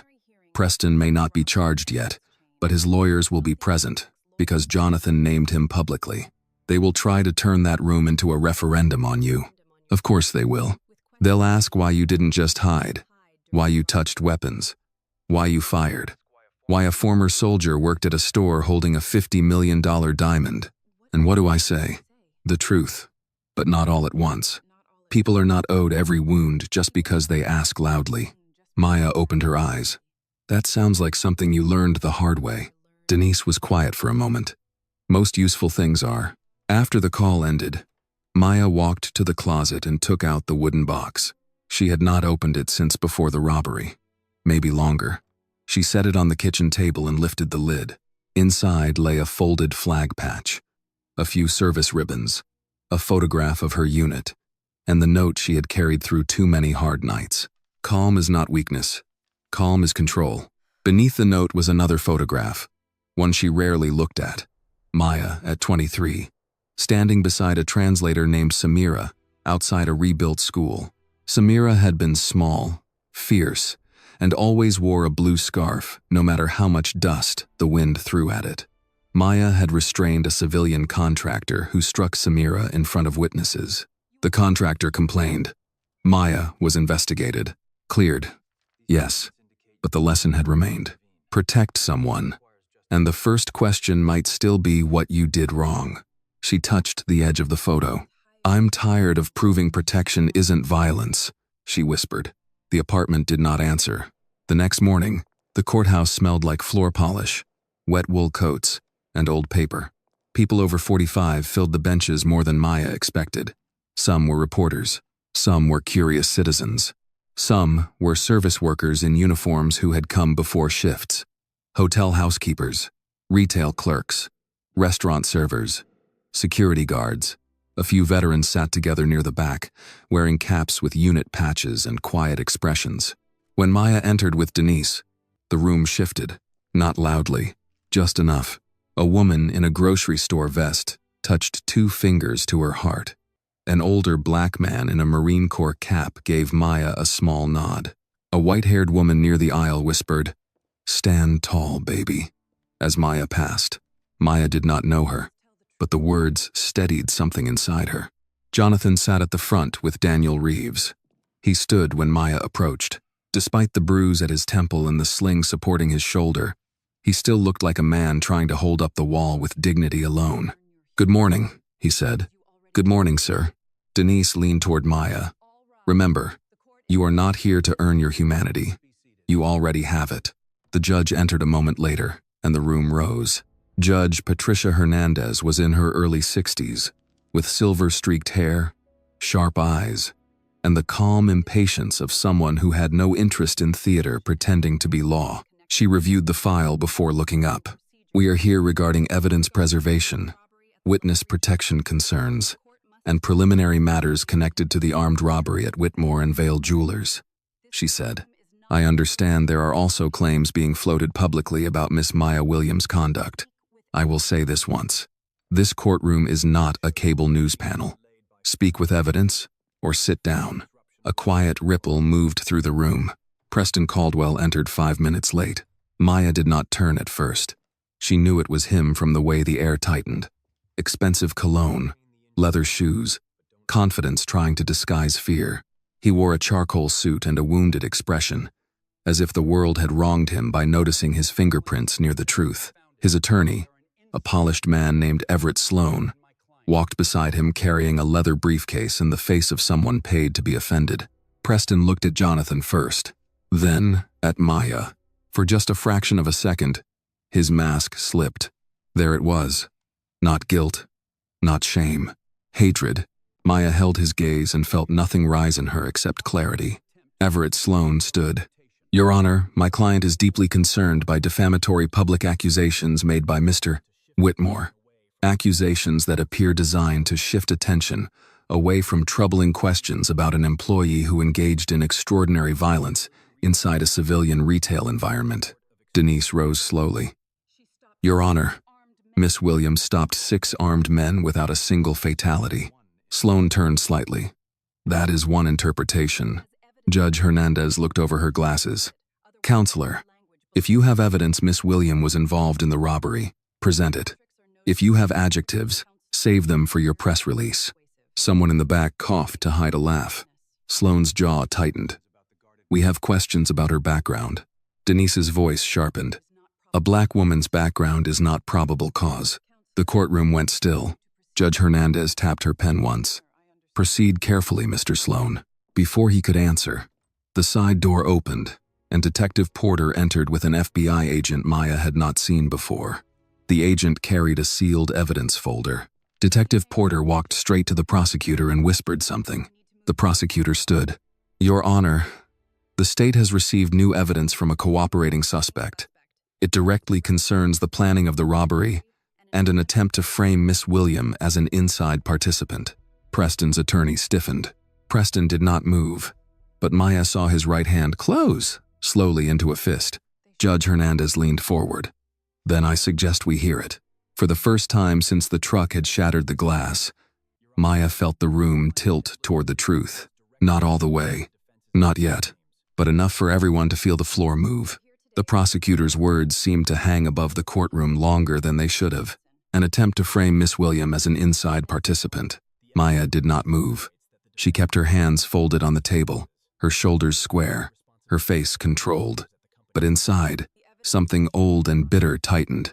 It was one thing to suspect that Preston Caldwell had tried to use her as a scapegoat. It was another thing to hear it spoken in a courtroom, with the seal of the state behind it. Judge Hernandez looked toward the prosecutor. What is the nature of the evidence? The prosecutor, a measured woman named Angela Brooks, adjusted her glasses and opened the file the FBI agent had brought in. Your Honor, one of the suspects arrested at the scene, currently identified in the robbery plan as number 2, has provided a proffer through counsel. His statement includes details about the planning meeting, payment structure, and specific instructions regarding Miss Williams. Preston Caldwell sat at the opposite table, expression blank. Too blank. Maya had seen that kind of face before. Men wore it when they believed stillness could pass for innocence. Judge Hernandez said, Proceed. Angela Brooks nodded to the FBI agent. Special Agent Marcus Bell will summarize the relevant findings. Agent Bell took the stand. He was a tall man in his 50s with a calm voice and the slightly tired eyes of someone who had spent years following money through places designed to hide it. After being sworn in, he opened a folder. The cooperating suspect states that the robbery crew was hired through an intermediary named Victor Sloan. Sloan provided a floor plan of Whitmore and Vale Jewelers, entry timing, camera locations, and the location of the falling star. The crew was instructed to use numerical identifiers during the operation and avoid real names. Denise Holloway glanced at Maya, as if to say, "You were right." Maya's face did not change. Agent Bell continued. The crew was also told that if police response was faster than expected, or if the diamond could not be moved cleanly, suspicion should be directed toward an employee inside the store. Judge Hernandez leaned forward. "Which employee?" Agent Bell looked down at the report. "A black female sales associate, former military, recently involved in a public dispute with a VIP client. The suspect did not know her full name before the robbery, but later identified her from media coverage as Maya William." A murmur passed through the gallery. Maya heard someone behind her whisper, "Lord, have mercy." Preston's attorney, Everett Sloan, rose quickly. "Your Honor, this is hearsay from an admitted armed robber seeking leniency." Judge Hernandez did not look impressed. "Sit down, Mr. Sloan. You'll have your opportunity." Sloan sat, but not before exchanging a sharp glance with Preston. Agent Bell went on. The suspect further stated that the plan included destroying security footage. However, if footage survived, the public narrative would be shaped around Miss Williams' access, training, and supposed motive. The prior edited video involving Mr. Caldwell was referenced as useful background. Denise's jaw tightened. Jonathan lowered his head for a moment, as if the words had physical weight. The prosecutor asked, "Was the name Preston Caldwell mentioned in the planning meeting?" Agent Bell paused. "According to the cooperating suspect, yes. He states that Victor Sloan referred to the person financing the operation as Caldwell at least twice. Once in the phrase, 'Caldwell wants Whitmore scared, not dead unless necessary,' and once in the phrase, 'If it goes sideways, the girl gives us cover.'" The courtroom changed, not loudly, not dramatically. It was more like the temperature dropped. Maya looked at Preston. For the first time, he looked away. Everett Sloan stood again. "Your Honor, this is outrageous. My client's surname is not rare, and no financial link has been established in this courtroom." Angela Brooks turned one page. "That is not accurate. We are prepared to submit preliminary financial tracing showing payments from a shell consulting firm to Victor Sloan. That shell firm received funds from an investment vehicle with documented ties to Caldwell Capital." Sloan snapped. "Indirect ties," Agent Bell said evenly. "2 layers removed. Common in laundering structures." Judge Hernandez raised a hand. "One at a time." Denise Holloway rose. Her voice was steady but edged with steel. "Your Honor, for days Miss William has been publicly smeared as suspicious, unstable, and potentially involved. We now have testimony from a cooperating suspect, financial indicators, floor plans, threat messages, and a prior staged incident involving the same man whose name appears in the planning of this attack. At minimum, Ms. William requires protection, and the public allegations against her have no good faith basis." Sloan turned toward her. "Miss Holloway is making a speech." Denise did not blink. "No, Mr. Sloan. I am identifying a pattern. Your client tried to humiliate her, then tried to make her useful, then tried to make her guilty. That is not a speech. That is sequence." A low sound moved through the gallery. Not quite approval, not quite anger. Judge Hernandez tapped her pen once, and the room settled. "Miss William," the judge said. Maya looked up. "Yes, Your Honor. I understand you have not been charged with anything. Still, your name has been placed at the center of a very public narrative. Do you wish to make a statement regarding the claim that you had any role in assisting the robbery crew?" Denise leaned slightly toward her. "You do not have to." Maya knew that. She also knew silence sometimes became a blank screen for other people's lies. She stood. The courtroom became very quiet. "I did not help those men," Maya said. "I did not know them. I did not know they were coming. I noticed warning signs before the attack and reported them. I was ignored." Her voice was low, but every word carried. "When the truck came through the wall, I was afraid. I want that understood. I was not calm because I felt nothing. I was calm because people were going to die if I let fear make decisions for me." She looked briefly toward Jonathan, then back to the judge. I served in the army. That training taught me how to control a weapon, how to protect civilians, and how to stop a threat without using more force than necessary. It did not teach me to rob jewelry stores. It did not teach me to frame innocent people. And it did not teach me to let someone die, just because saving them might make me look dangerous. A few people in the gallery lowered their eyes. Maya continued. And now, for the first time, anger entered her voice. Not wild anger, not uncontrolled, the kind that had waited its turn. People keep asking why I did not hide. The answer is simple. I saw what was happening. I knew what I could do. And I knew that if I did nothing, someone else's family would get a phone call they would remember for the rest of their lives. The courtroom held still. I will not apologize for preventing that. She sat down. Denise placed a hand lightly on the table beside her. Not touching, just near enough to be felt. Judge Hernandez watched Maya for a long moment. Then she turned to Agent Bell. Special Agent, are there ongoing threats against Miss William? Yes, Your Honor. She has received anonymous messages indicating surveillance and future harm. We are attempting to trace them. Are those threats believed connected to this matter? Yes. Judge Hernandez looked at the prosecutor.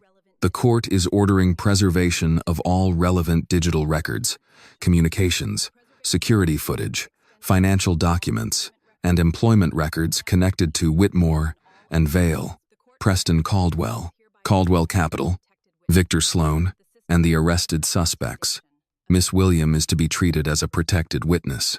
Any attempt to intimidate, threaten, dox, stalk, or defame her through knowingly false claims may be considered obstruction or witness tampering. Sloan stood.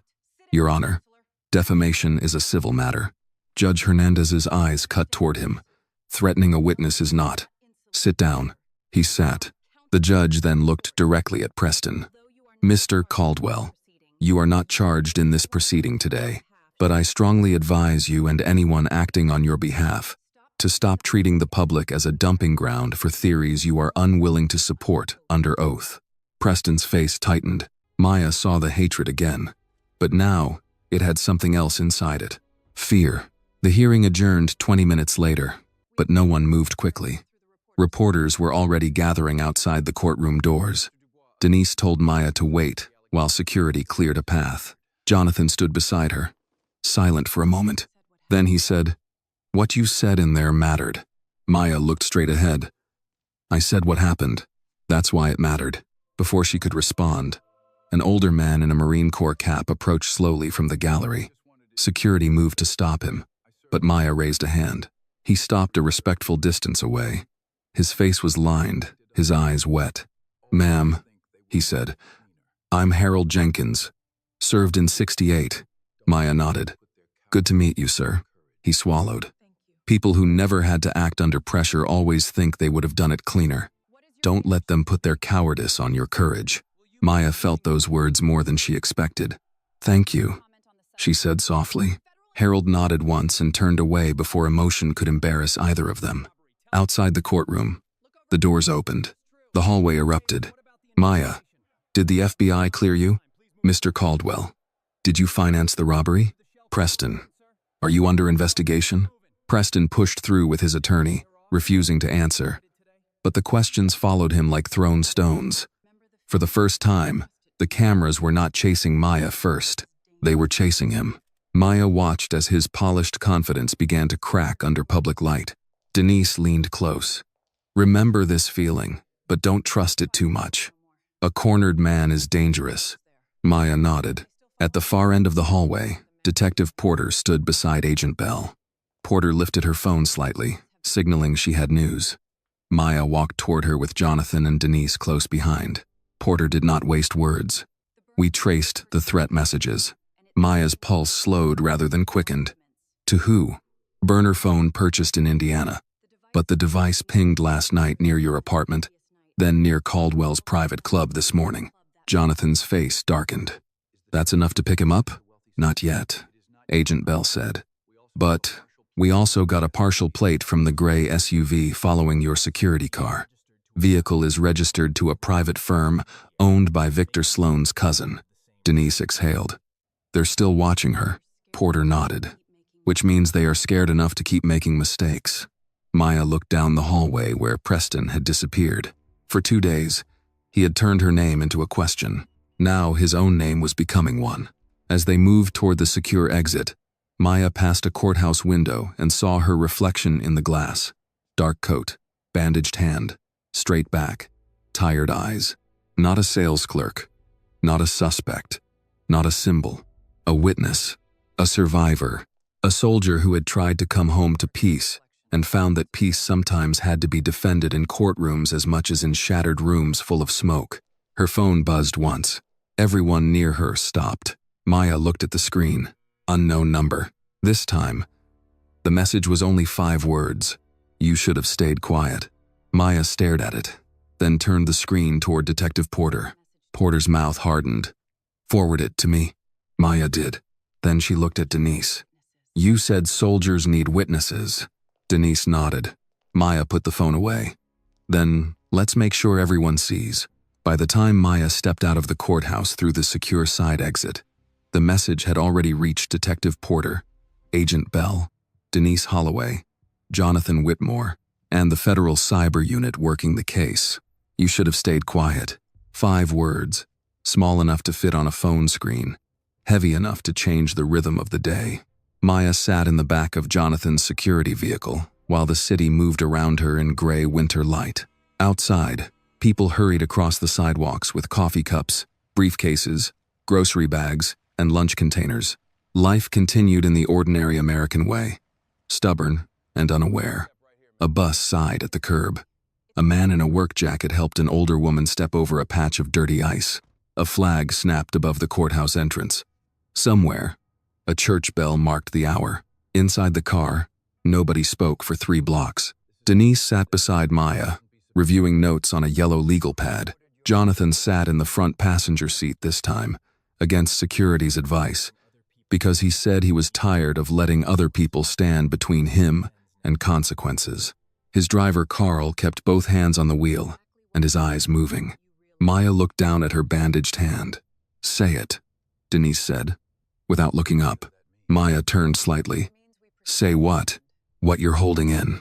Maya watched the traffic light change from red to green. He's getting sloppy. Denise nodded.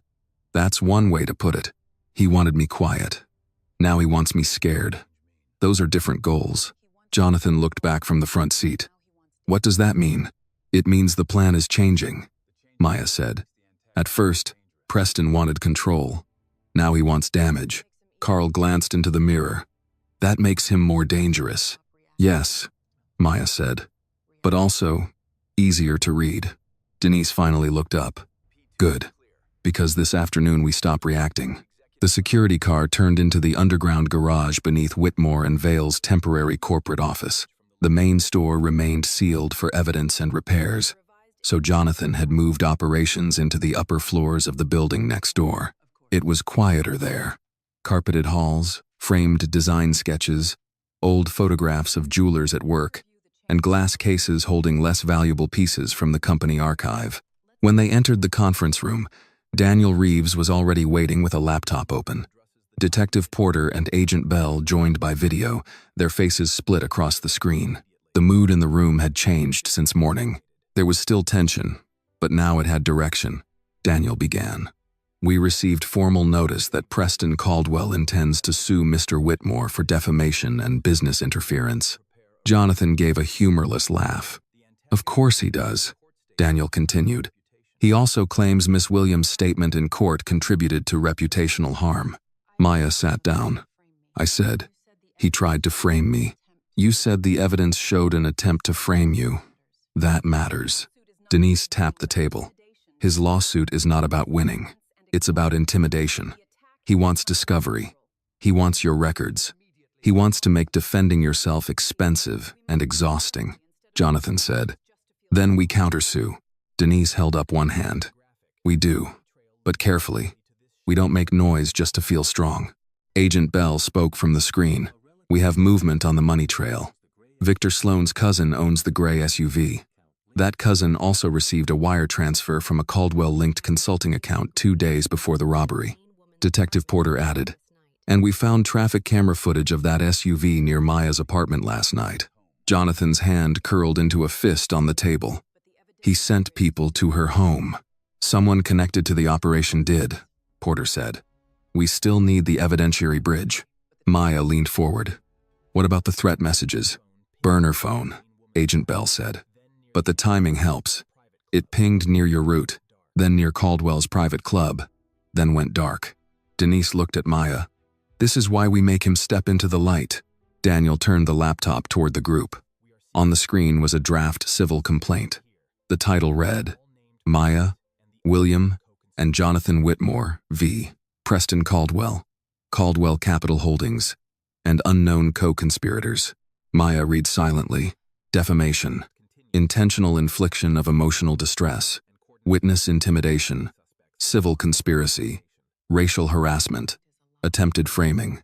Coordination with armed robbery suspects, subject to ongoing criminal investigation. She looked up. That is a lot. Denise's voice was calm. So was what he did. Maya looked at Jonathan. You understand. This puts the company in the middle of everything. Jonathan met her eyes. The company was already in the middle. I was just late admitting it. There it was again. Accountability. Not polished. Not performative. Uncomfortable. But real. Before Maya could respond, Daniel's phone buzzed. He read, then looked up sharply. Preston's media consultant is pushing a new segment tonight. The angle is that Maya's actions may have endangered customers because she fired inside the store. Maya's expression did not change. I fired 3 shots. No one was hit, Denise said. They don't need anyone hit. They need the word fired. Jonathan stood. Release the footage. Daniel hesitated. The police haven't released all of it, Detective Porter said from the screen. We can authorize a limited clip showing the shots, with faces of civilians blurred, because it counters a false public safety claim. Agent Bell nodded. As long as it does not compromise pending evidence.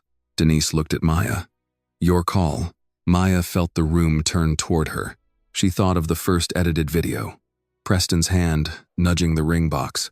Her body bent down under the judgment of people who had not seen the beginning. She thought of the robbery footage. Shaky and incomplete, already being carved into pieces by people who wanted her to look either superhuman or dangerous. Neither was true. She was a woman who had made decisions second by second because no one else could. Release it, she said. But not as a spectacle. Denise nodded. Good. An hour later, the clip went out with a written statement from Denise Holloway's office. The footage was silent except for timestamps. It showed Maya standing between the robbers and the exit. It showed number 1 raising his weapon. It showed Maya firing at the marble edge beside his hand, forcing him to drop the gun. It showed the second shot breaking the latch on the stolen diamond bag. It showed the third stopping the leader's advance without striking him. It showed the falling star sliding free. It showed Maya stepping forward, removing weapons, and raising her hands before police entered. The statement was simple. Miss William used controlled, non-lethal defensive action to prevent armed suspects from escaping with hostages nearby. No civilians were struck. No suspect was shot. The full evidence has been provided to law enforcement. By evening, the national argument shifted again. A retired police commander on one network said, "That is restraint. Most people don't understand how hard it is not to hit what you're aiming near." A veteran on another panel said, "She did not shoot people. She shot opportunity out of their hands." A store clerk from Detroit posted a video in her uniform after a shift, saying, "Everybody wants workers to stay calm while being abused. Then when one of us stays calm enough to save lives, they call that suspicious." The clip spread faster than Preston's smear. Inside Preston Caldwell's penthouse, Grant Vale watched the numbers turn against them on his tablet. "This is bad," Grant said. Preston stood near the bar, jaw clenched. "You said we could make her look unstable. I said we could raise questions." The footage answered them. Then, raise different questions. Grant looked tired now. "Preston, the FBI is circling. The civil complaint just dropped. The threat messages are being discussed as witness intimidation. We should stop public engagement." Preston turned slowly. "We? Grant chose his words carefully. You should stop. Preston walked closer. You are paid to fix problems. And I'm telling you the problem is becoming criminal exposure. For a moment, Preston said nothing. Then he picked up his phone and called someone Grant did not recognize. Find Sloan, Preston said when the call connected. Now. Grant's face changed. Do not do that. Preston ignored him. If he talks, everyone talks. Handle it. Grant stepped back as if the room had become physically unsafe. At the temporary Whitmore office, Maya sat alone in a side room after the long day. Through the glass wall, she could see Jonathan speaking with Daniel and Denise. Detective Porter's video call had ended. Security stood near the elevators. The office lights reflected softly on framed jewelry sketches from decades past. Her phone buzzed. Not unknown this time. A message from Harold Jenkins, the Marine veteran from the courthouse. Denise had passed along his number after he asked permission. Miss William, a few of us old vets are outside the office. Not for attention. Just so you know you're not walking out alone. Maya stood and went to the window. On the sidewalk below, beneath the streetlights, stood Harold Jenkins in his Marine cap. Beside him were 3 older veterans, 2 women in winter coats, and the grocery store worker who had touched 2 fingers to her heart at the courthouse. None held signs. None shouted. They simply stood there, quiet witnesses in the cold. Maya felt something in her chest loosen. Not safety. Not yet. But something close to company. Jonathan entered the room softly. You all right? Maya kept looking down at the people outside. They don't even know me. They know enough. She turned from the window. People keep saying that. Does it bother you? Yes. Why? Because I spent 2 years trying not to be seen. Jonathan came to stand beside her, leaving a respectful distance. My father used to say a jeweler's job was to notice what others missed. A flaw. A cut. A hidden light. Maybe being seen is not always exposure. Sometimes, it is recognition. Maya looked back down. Harold Jenkins glanced up as if he felt her there. He touched 2 fingers to the brim of his cap. Maya returned the smallest nod. For the first time since the truck shattered the wall, she let herself believe she might not have to carry the truth by herself. Then Detective Porter called Denise. Maya could not hear every word, but she saw Denise's posture change. Jonathan saw it too. Denise ended the call and came into the room. They found Victor Sloan, she said. Maya turned fully toward her. Alive? Denise's expression was grave. Barely. Jonathan's face hardened. Preston? They don't know yet, Denise said. But Sloan was found in a motel outside Joliet with a packed bag, a burner phone, and a gunshot wound to the shoulder. He's asking for federal protection. Maya understood at once. A scared man could run. A wounded man could talk. And a powerful man who tried to silence him had just made the biggest mistake of his life. Victor Sloan was moved before dawn. By the time the first morning anchors were reading from teleprompters, the man who had arranged the robbery at Whitmore and Vale was no longer in the Joliet motel, where police had found him bleeding through a cheap towel. He was in federal custody, under guard, in a hospital room with the curtains drawn and 2 agents outside the door.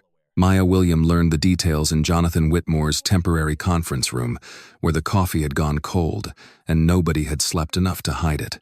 Detective Porter stood at the head of the table with Agent Bell beside her on video from the federal building.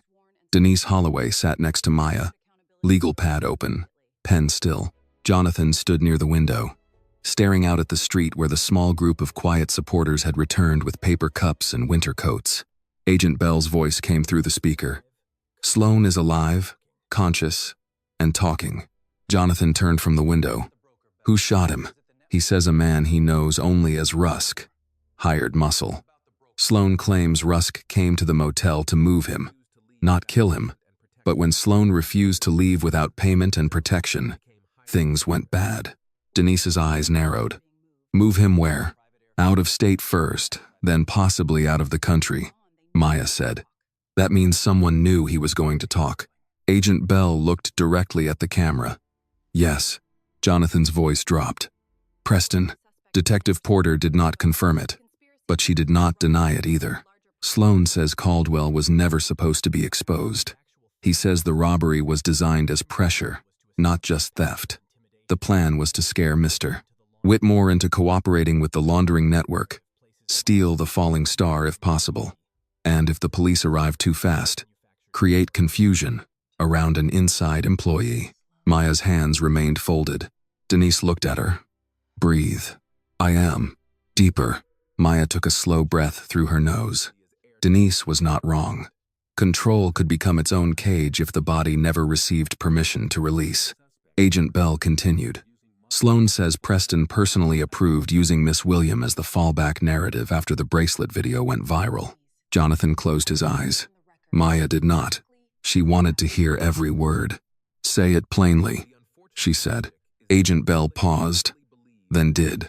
According to Sloan, Caldwell believed the public would accept the idea that a black former soldier, recently humiliated at work, might help rob the store or lose control during the chaos. The room went quiet.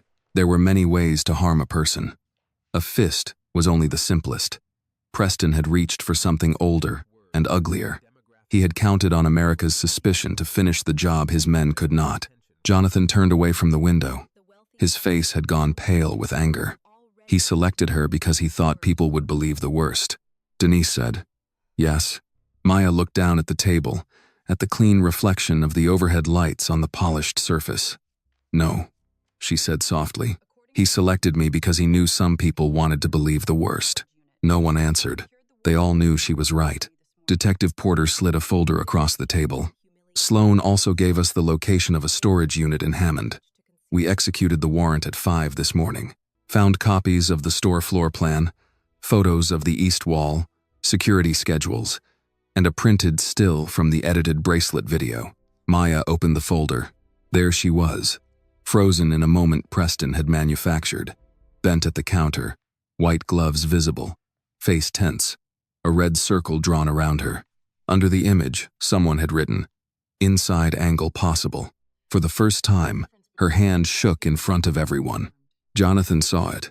"Maya." She closed the folder. "I'm fine." Denise's voice was quiet but firm. "You are not fine. You are standing." Maya looked at her. Denise held her gaze. "Those are different." The words almost broke something open, but Maya held herself together, not because she wanted to hide the pain, because she needed to know what came next. "What happens now?" she asked. Agent Bell answered. "We're preparing arrest warrants. Caldwell's attorneys are already trying to negotiate voluntary surrender if charges come. We may not give him that courtesy," Jonathan said. "He doesn't deserve courtesy." Detective Porter's mouth tightened. "Deserving has less to do with it than procedure. We do it clean, or men like him claim persecution." Maya understood that. She hated it, but she understood. Justice had to walk carefully because guilt would be waiting for any stumble. Denise turned a page on her legal pad. "Maya, there is something else. If Sloan testifies, Caldwell's team will attack him as a criminal saving himself. That means they will still attack you too. They may argue, you and Sloan invented this to protect yourselves." Jonathan snapped. "That's absurd." Denise looked at him. Absurd things sound reasonable when repeated by expensive people. Maya almost smiled at that. Almost. Daniel Reeves entered with a tablet in his hand. Expression grim. Caldwell just filed for an emergency injunction to stop Jonathan from releasing additional footage or documents, claiming prejudicial publicity. Denise exhaled. "There it is." Jonathan took the tablet, read, and set it down harder than necessary. He tried to bury her with lies, and now he wants silence when the truth has documents. He wants delay, Denise said. "Delay protects wealth." Detective Porter's phone buzzed. She checked it and straightened. Judge Hernandez moved the emergency hearing to this afternoon. Maya looked at the clock on the wall. It was only 8:17 a.m. The day had already become long. The courtroom was packed by 2. This time, the public benches were not filled only with reporters. The quiet witnesses had multiplied. Veterans in caps, retail workers in name tags, a group of older church ladies in winter hats, a hotel doorman still in uniform, a white-haired couple Maya recognized from the robbery footage, the woman in the cream coat and her husband. The woman's shoulder was bruised, but she sat upright, hands folded in her lap. When Maya entered, the woman reached out gently and touched her sleeve. "You saved my life," she whispered. Maya stopped. The woman's husband looked at her with wet eyes. "And mine. Because I wouldn't have lived right without her." Maya swallowed. "I'm glad you're both here." "So are we," the woman said, then added with a firmness that belonged to grandmothers and Sunday school teachers. "And don't you let them twist what you did." Maya nodded once and continued to the front. Preston Caldwell was already seated with his attorney. He looked different today. Still expensive, still polished, but the polish had begun to crack. His eyes moved too often. His jaw worked as if he were chewing words he could not say. Judge Hernandez entered and wasted no time. "We are here on an emergency request to restrict public release of evidence. Mr. Sloan, since your client filed this request, begin." Everett Sloan stood. "Your Honor, my client has been subjected to reckless public accusations by Mr. Whitmore and Miss Williams' representatives. The continued release of selective footage and documents risks poisoning any future jury pool." Denise rose. "Your Honor, the only reason public clarification became necessary is because Mr. Caldwell and those aligned with him spread false claims suggesting Miss William was unstable, suspicious, and possibly involved in the crime. Truth is not prejudice simply because it is inconvenient." Sloan turned. "Miss Holloway continues to imply my client's involvement without a conviction." Denise's voice remained calm. "I am not implying. I am referring to sworn proffers, financial traces, recovered floor plans, threat messages, and evidence seized this morning from a storage unit provided by Victor Sloan." Preston's face changed. "Not much." "Enough," Judge Hernandez noticed. "Evidence seized this morning?" Angela Brooks, the prosecutor, stood. "Yes, Your Honor. The state can provide sealed summaries. The recovered material includes photographs of the store, security schedules, and an image of Miss William from the edited Caldwell incident, marked in a manner suggesting she was considered for blame." The gallery stirred. Judge Hernandez looked toward Preston's table. "Mr. Sloan?" Sloan's confidence faltered for the first time. "We have not had opportunity to review these alleged materials." "That is not what I asked." He had no answer. Denise then requested permission for Maya to make a limited statement regarding witness intimidation. Sloan objected. Hernandez overruled him. Maya stood. She felt the room, but she did not let it own her. "I did not ask to be filmed when Mr. Caldwell insulted me at work," she said. "I did not ask to be turned into a rumor after I stopped 6 armed men. I did not ask strangers to debate whether my training made me dangerous after it kept them alive. But since my name has been used in public, I will say this in public. I am not evidence for someone else's lie." The words came out steady. "I am a worker. I am a veteran. I am a witness. And I am not going to stay quiet. So the person who targeted me can feel protected." Preston stared at the table. Judge Hernandez let the silence sit. Then, she ruled. "The request to broadly restrict corrective release of evidence is denied.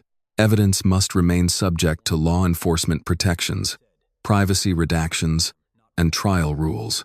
But this court will not be used to shield one party's public narrative while gagging another party's documented response." She looked directly at Preston.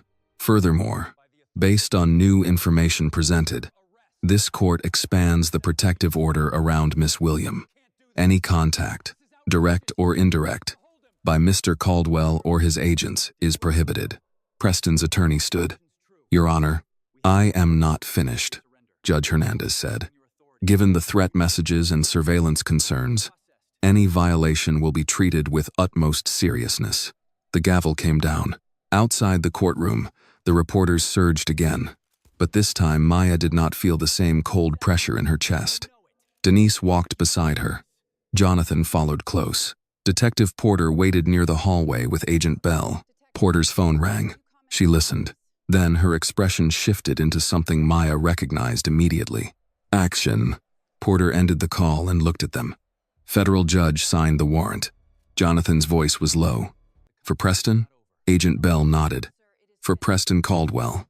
At the far end of the hallway, Everett Sloan was speaking urgently into Preston's ear. Preston turned toward the exit. moving fast now. Too fast. 2 federal agents stepped into his path. "Preston Caldwell," one said, voice carrying down the marble corridor. "You are under arrest." The hallway erupted. Cameras flashed through the glass doors. Reporters shouted. Sloan protested. Preston's face twisted with fury, then fear, then disbelief, as if no room in the world had ever dared close around him before. As the agents took his wrists, Preston looked over his shoulder and found Maya. For a moment, there was no lawyer, no money, no polished statement between them, only truth. "You did this," he said. Maya looked at him, calm now in a way that did not need armor. "No," she said. "You did, and this time, everyone heard it." For 3 seconds after the agents cuffed Preston Caldwell, the courthouse hallway forgot how to breathe. Then sound returned all at once. Reporters shouted his name. Cameras flashed white against the marble walls. Everett Sloan protested, so loudly, his voice cracked. Preston twisted once against the agent's grip. Not enough to escape, just enough to prove he had never imagined his own wrists could belong in handcuffs. "This is outrageous," Sloan barked. "My client is prepared to surrender voluntarily." One of the federal agents looked at him without expression. "He can voluntarily walk with us." Preston's face turned red. "You have no idea who you're humiliating." Maya Williams stood several yards away, still beside Denise Holloway and Jonathan Whitmore. She heard the sentence clearly. Even now, with federal agents holding him, Preston's first thought was not innocence. It was status, not what he had done, but who he believed he was. Detective Porter stepped closer to Maya, blocking the worst of the cameras. "Keep moving." Maya did not move immediately. Her eyes remained on Preston. He looked at her again, hatred burning through the polished mask he had worn for years. "This isn't over," Denise answered before Maya could. "That is the first honest thing you've said." Porter gave Denise a look that almost became a smile, then motioned toward the secure exit. "Now we move." Jonathan walked beside Maya as they passed through the side corridor. Behind them, the noise swelled. Preston was being led in the opposite direction, into a different hallway, toward a waiting federal vehicle and a future he could not buy his way out of easily. At the end of the corridor, Maya stopped near a window. Outside, the courthouse steps were packed. Some people held phones, some held signs. One sign read, "Workers deserve dignity." Another, held by a woman in a hotel uniform, said, "We believe Maya." Harold Jenkins stood near the curb with his marine cap pulled low against the wind. Beside him stood the woman in the cream coat, one hand tucked into her husband's arm. Maya looked at them and felt the strange ache of being supported by people she had never asked to carry anything for her. Jonathan followed her gaze. "They came back." "Yes," Maya said. "Does that help?" She thought about it. "It makes it harder to disappear." Jonathan nodded slowly. "Maybe that is not always a bad thing." Maya did not answer. By late afternoon, Preston Caldwell's arrest led every major broadcast in Chicago. By evening, it had gone national.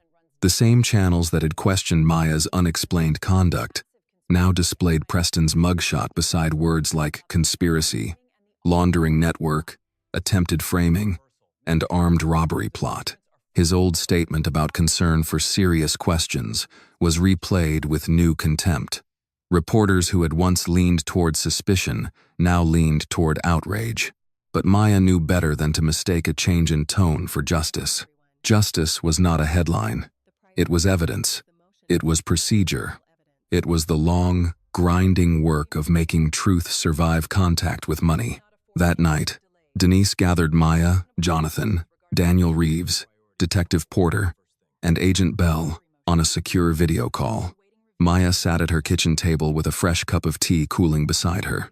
Jonathan appeared from his office, his tie loosened, his face drawn. Porter was at her desk, surrounded by case files. Agent Bell looked like he had not left the federal building in 2 days. Denise began.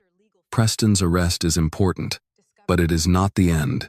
It is the beginning of the next phase," Maya said. "Discovery, hearings, motions, attacks on witnesses." Denise looked at her through the screen. "You have been listening. I've been accused before. That quiet sentence stopped the room for a moment. Agent Bell continued gently. Preston is charged initially with conspiracy, obstruction, witness intimidation, and financial crimes tied to the laundering investigation. Additional charges may come once Sloane's testimony is fully corroborated. Jonathan leaned forward. What about the 6 men? 4 are negotiating, Porter said. Number 1 is trying to hold out. The leader wants separate counsel. Number 2 remains the strongest cooperating witness so far. Maya took a slow breath. And Sloane? Agent Bell's eyes narrowed slightly. Sloane is scared. That makes him useful, but not clean. He admits he arranged logistics. He says Preston authorized the plan through coded language and intermediaries. We have money movement, phone records, floor plans, and the storage unit. We still need to tie Preston's intent directly to the robbery and to the plan to frame you, Denise added. Which means they will still try to make you look unreliable. Jonathan's jaw tightened. After everything? Especially after everything, Denise said. The more damaging your truth becomes, the more they need people to doubt the person carrying it. Maya looked at her tea. It had gone untouched. Porter's voice softened. Maya, there's something you should know before they leak it. Caldwell's team has obtained the name of the civilian contractor who filed that old complaint against you overseas. Maya's fingers stilled around the cup. Jonathan looked confused. The man she restrained for striking the interpreter? Yes, Porter said. He's been contacted by someone from Caldwell's side. Maya's face stayed calm, but her eyes changed. What did he say? We don't know yet, but we expect they'll try to use him. Denise leaned closer to the camera. Tell us his name. Eric Langford, Maya said. He worked logistics. Civilian contractor. He hit Samira, our interpreter, because she refused to falsify a delivery receipt. I restrained him. He filed a complaint. 3 witnesses cleared me. Porter nodded. Can we locate Samira? The question hit harder than Maya expected. For a second, the kitchen around her seemed to fade.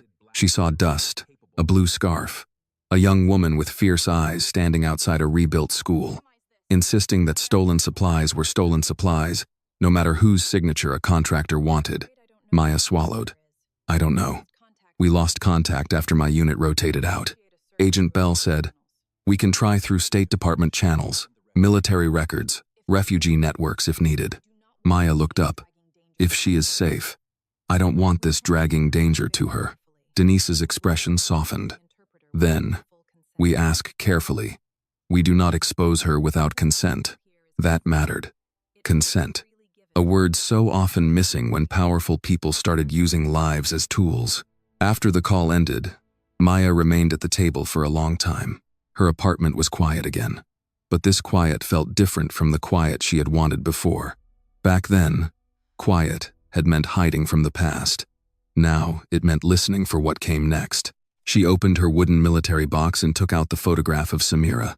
The blue scarf, the school wall, Maya's younger face, guarded but not yet tired in the same way. I'm sorry, Maya whispered, though she was not sure who she meant. Samira, herself, the girl she had been before she learned that doing the right thing could still leave paperwork scars. Her phone buzzed. This time, the number was not unknown. It was Denise. Maya answered. Yes? We found Langford, Denise said. He is already scheduled for an interview tomorrow morning on a national program. Maya closed her eyes. Denise continued. The teaser says, Man from Maya Williams' military past speaks out. Maya gave a short, humorless laugh. Of course it does. I can move to challenge defamatory claims after the fact, but we need to prepare before it airs. I want you at Jonathan's office by 7. We'll watch together. I don't need a room full of people watching my past get opened. I know, but you should not watch it alone. Maya looked at the photograph in her hand. Outside, wind pressed against the window. Somewhere down the hall, a neighbor's television played softly. A child laughed. Then a woman told him to brush his teeth. Life, continuing. Life insisting. All right, Maya said.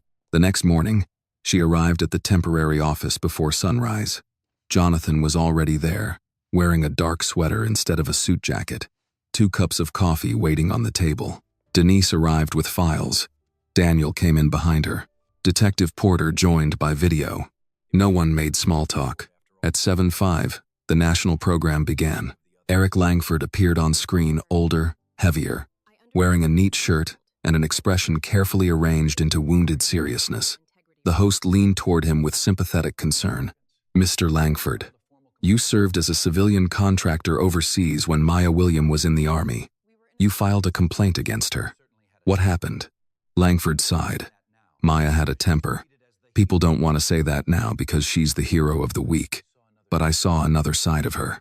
Maya felt Jonathan turn toward her, but she did not look away from the screen. The host asked, "Did she attack you?" Langford looked into the camera.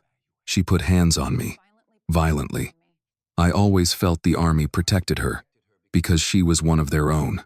Denise wrote something down. Jonathan's voice was low with anger.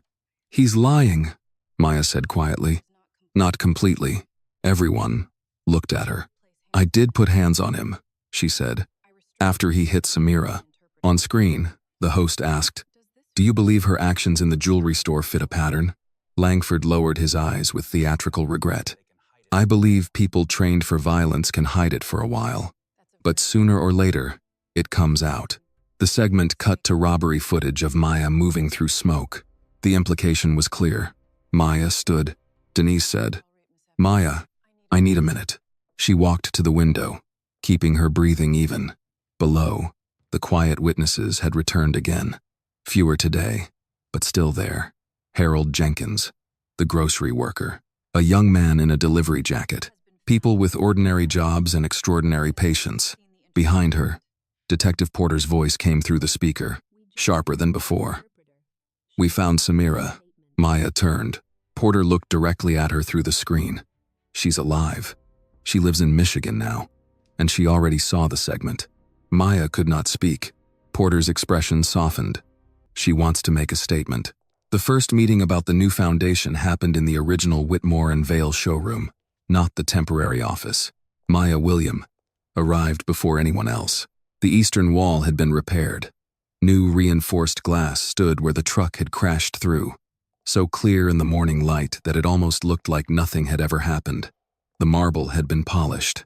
The display cases had been reset. The champagne table was gone. The old velvet trays had been replaced. The falling star rested once again beneath protective glass, blue-white and silent, as if it had not once slid across the floor while men with guns scrambled to steal it. But Jonathan Whitmore had left one thing unrepaired. A small piece of cracked glass, taken from the shattered eastern wall, now sat framed in the staff training room.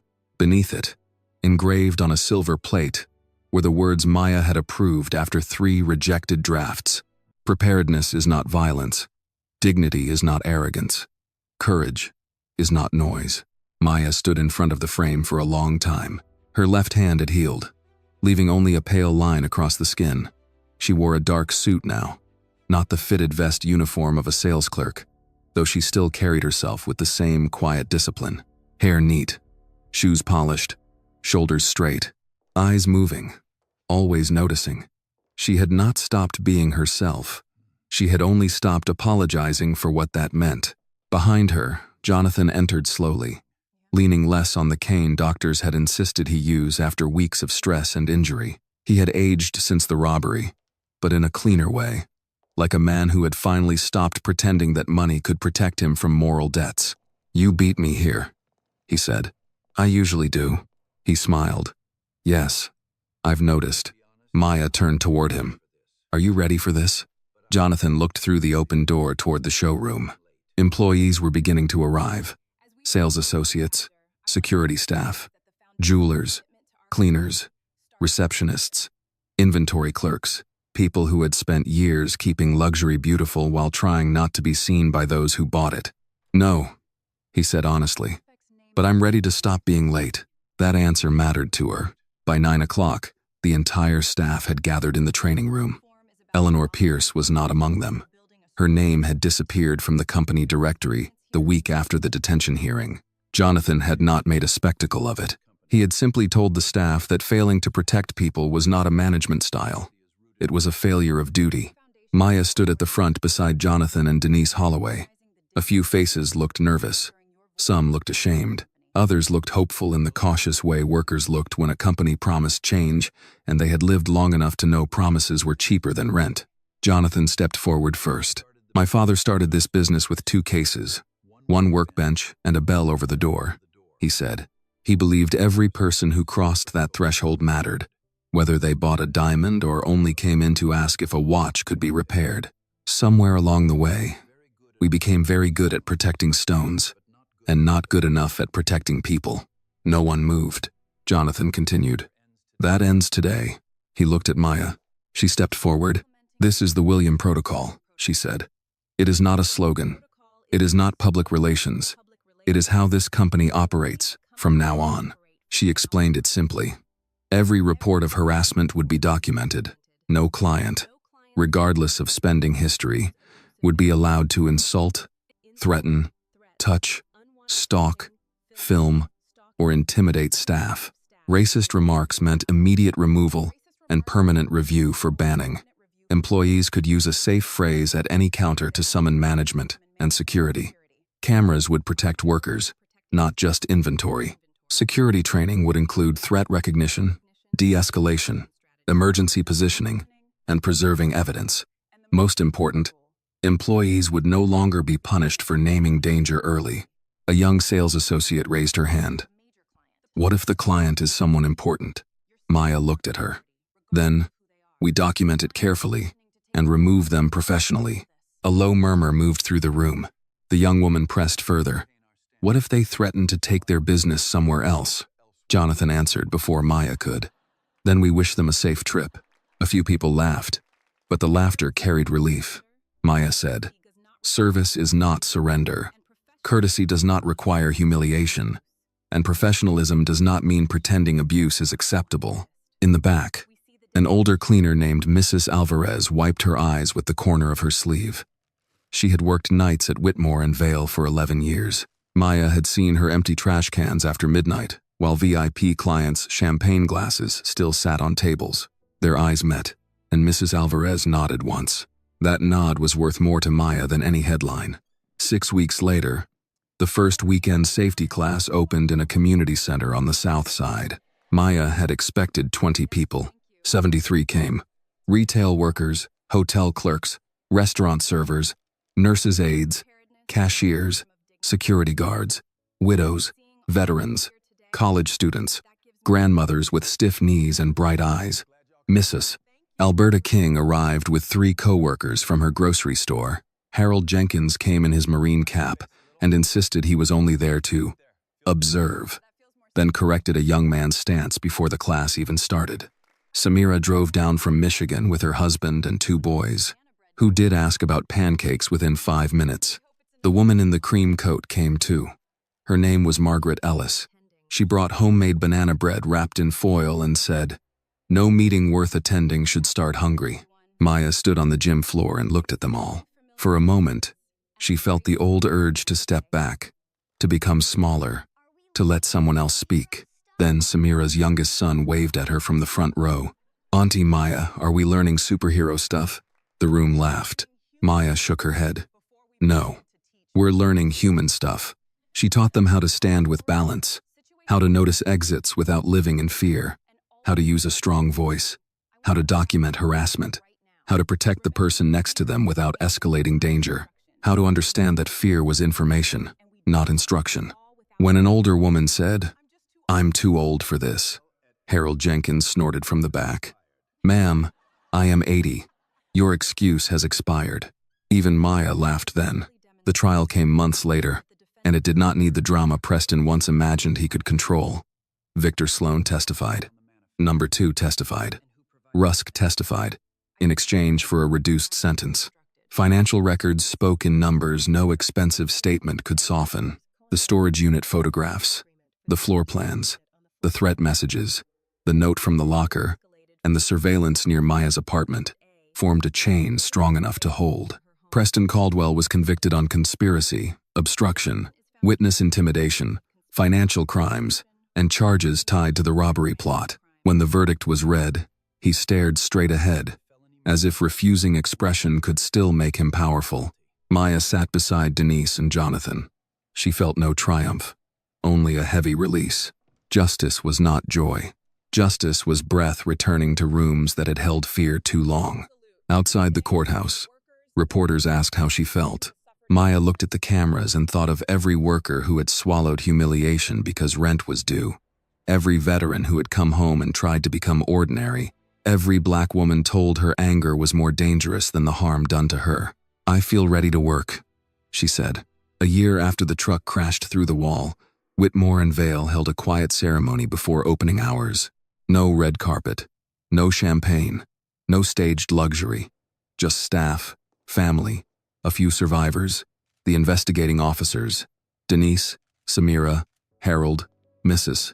King, Margaret Ellis, and her husband, and Jonathan standing near the central display counter where Maya had once held a steel tray and changed the story. Jonathan unveiled a small plaque near the entrance. It did not mention Preston Caldwell. It did not mention the price of the falling star.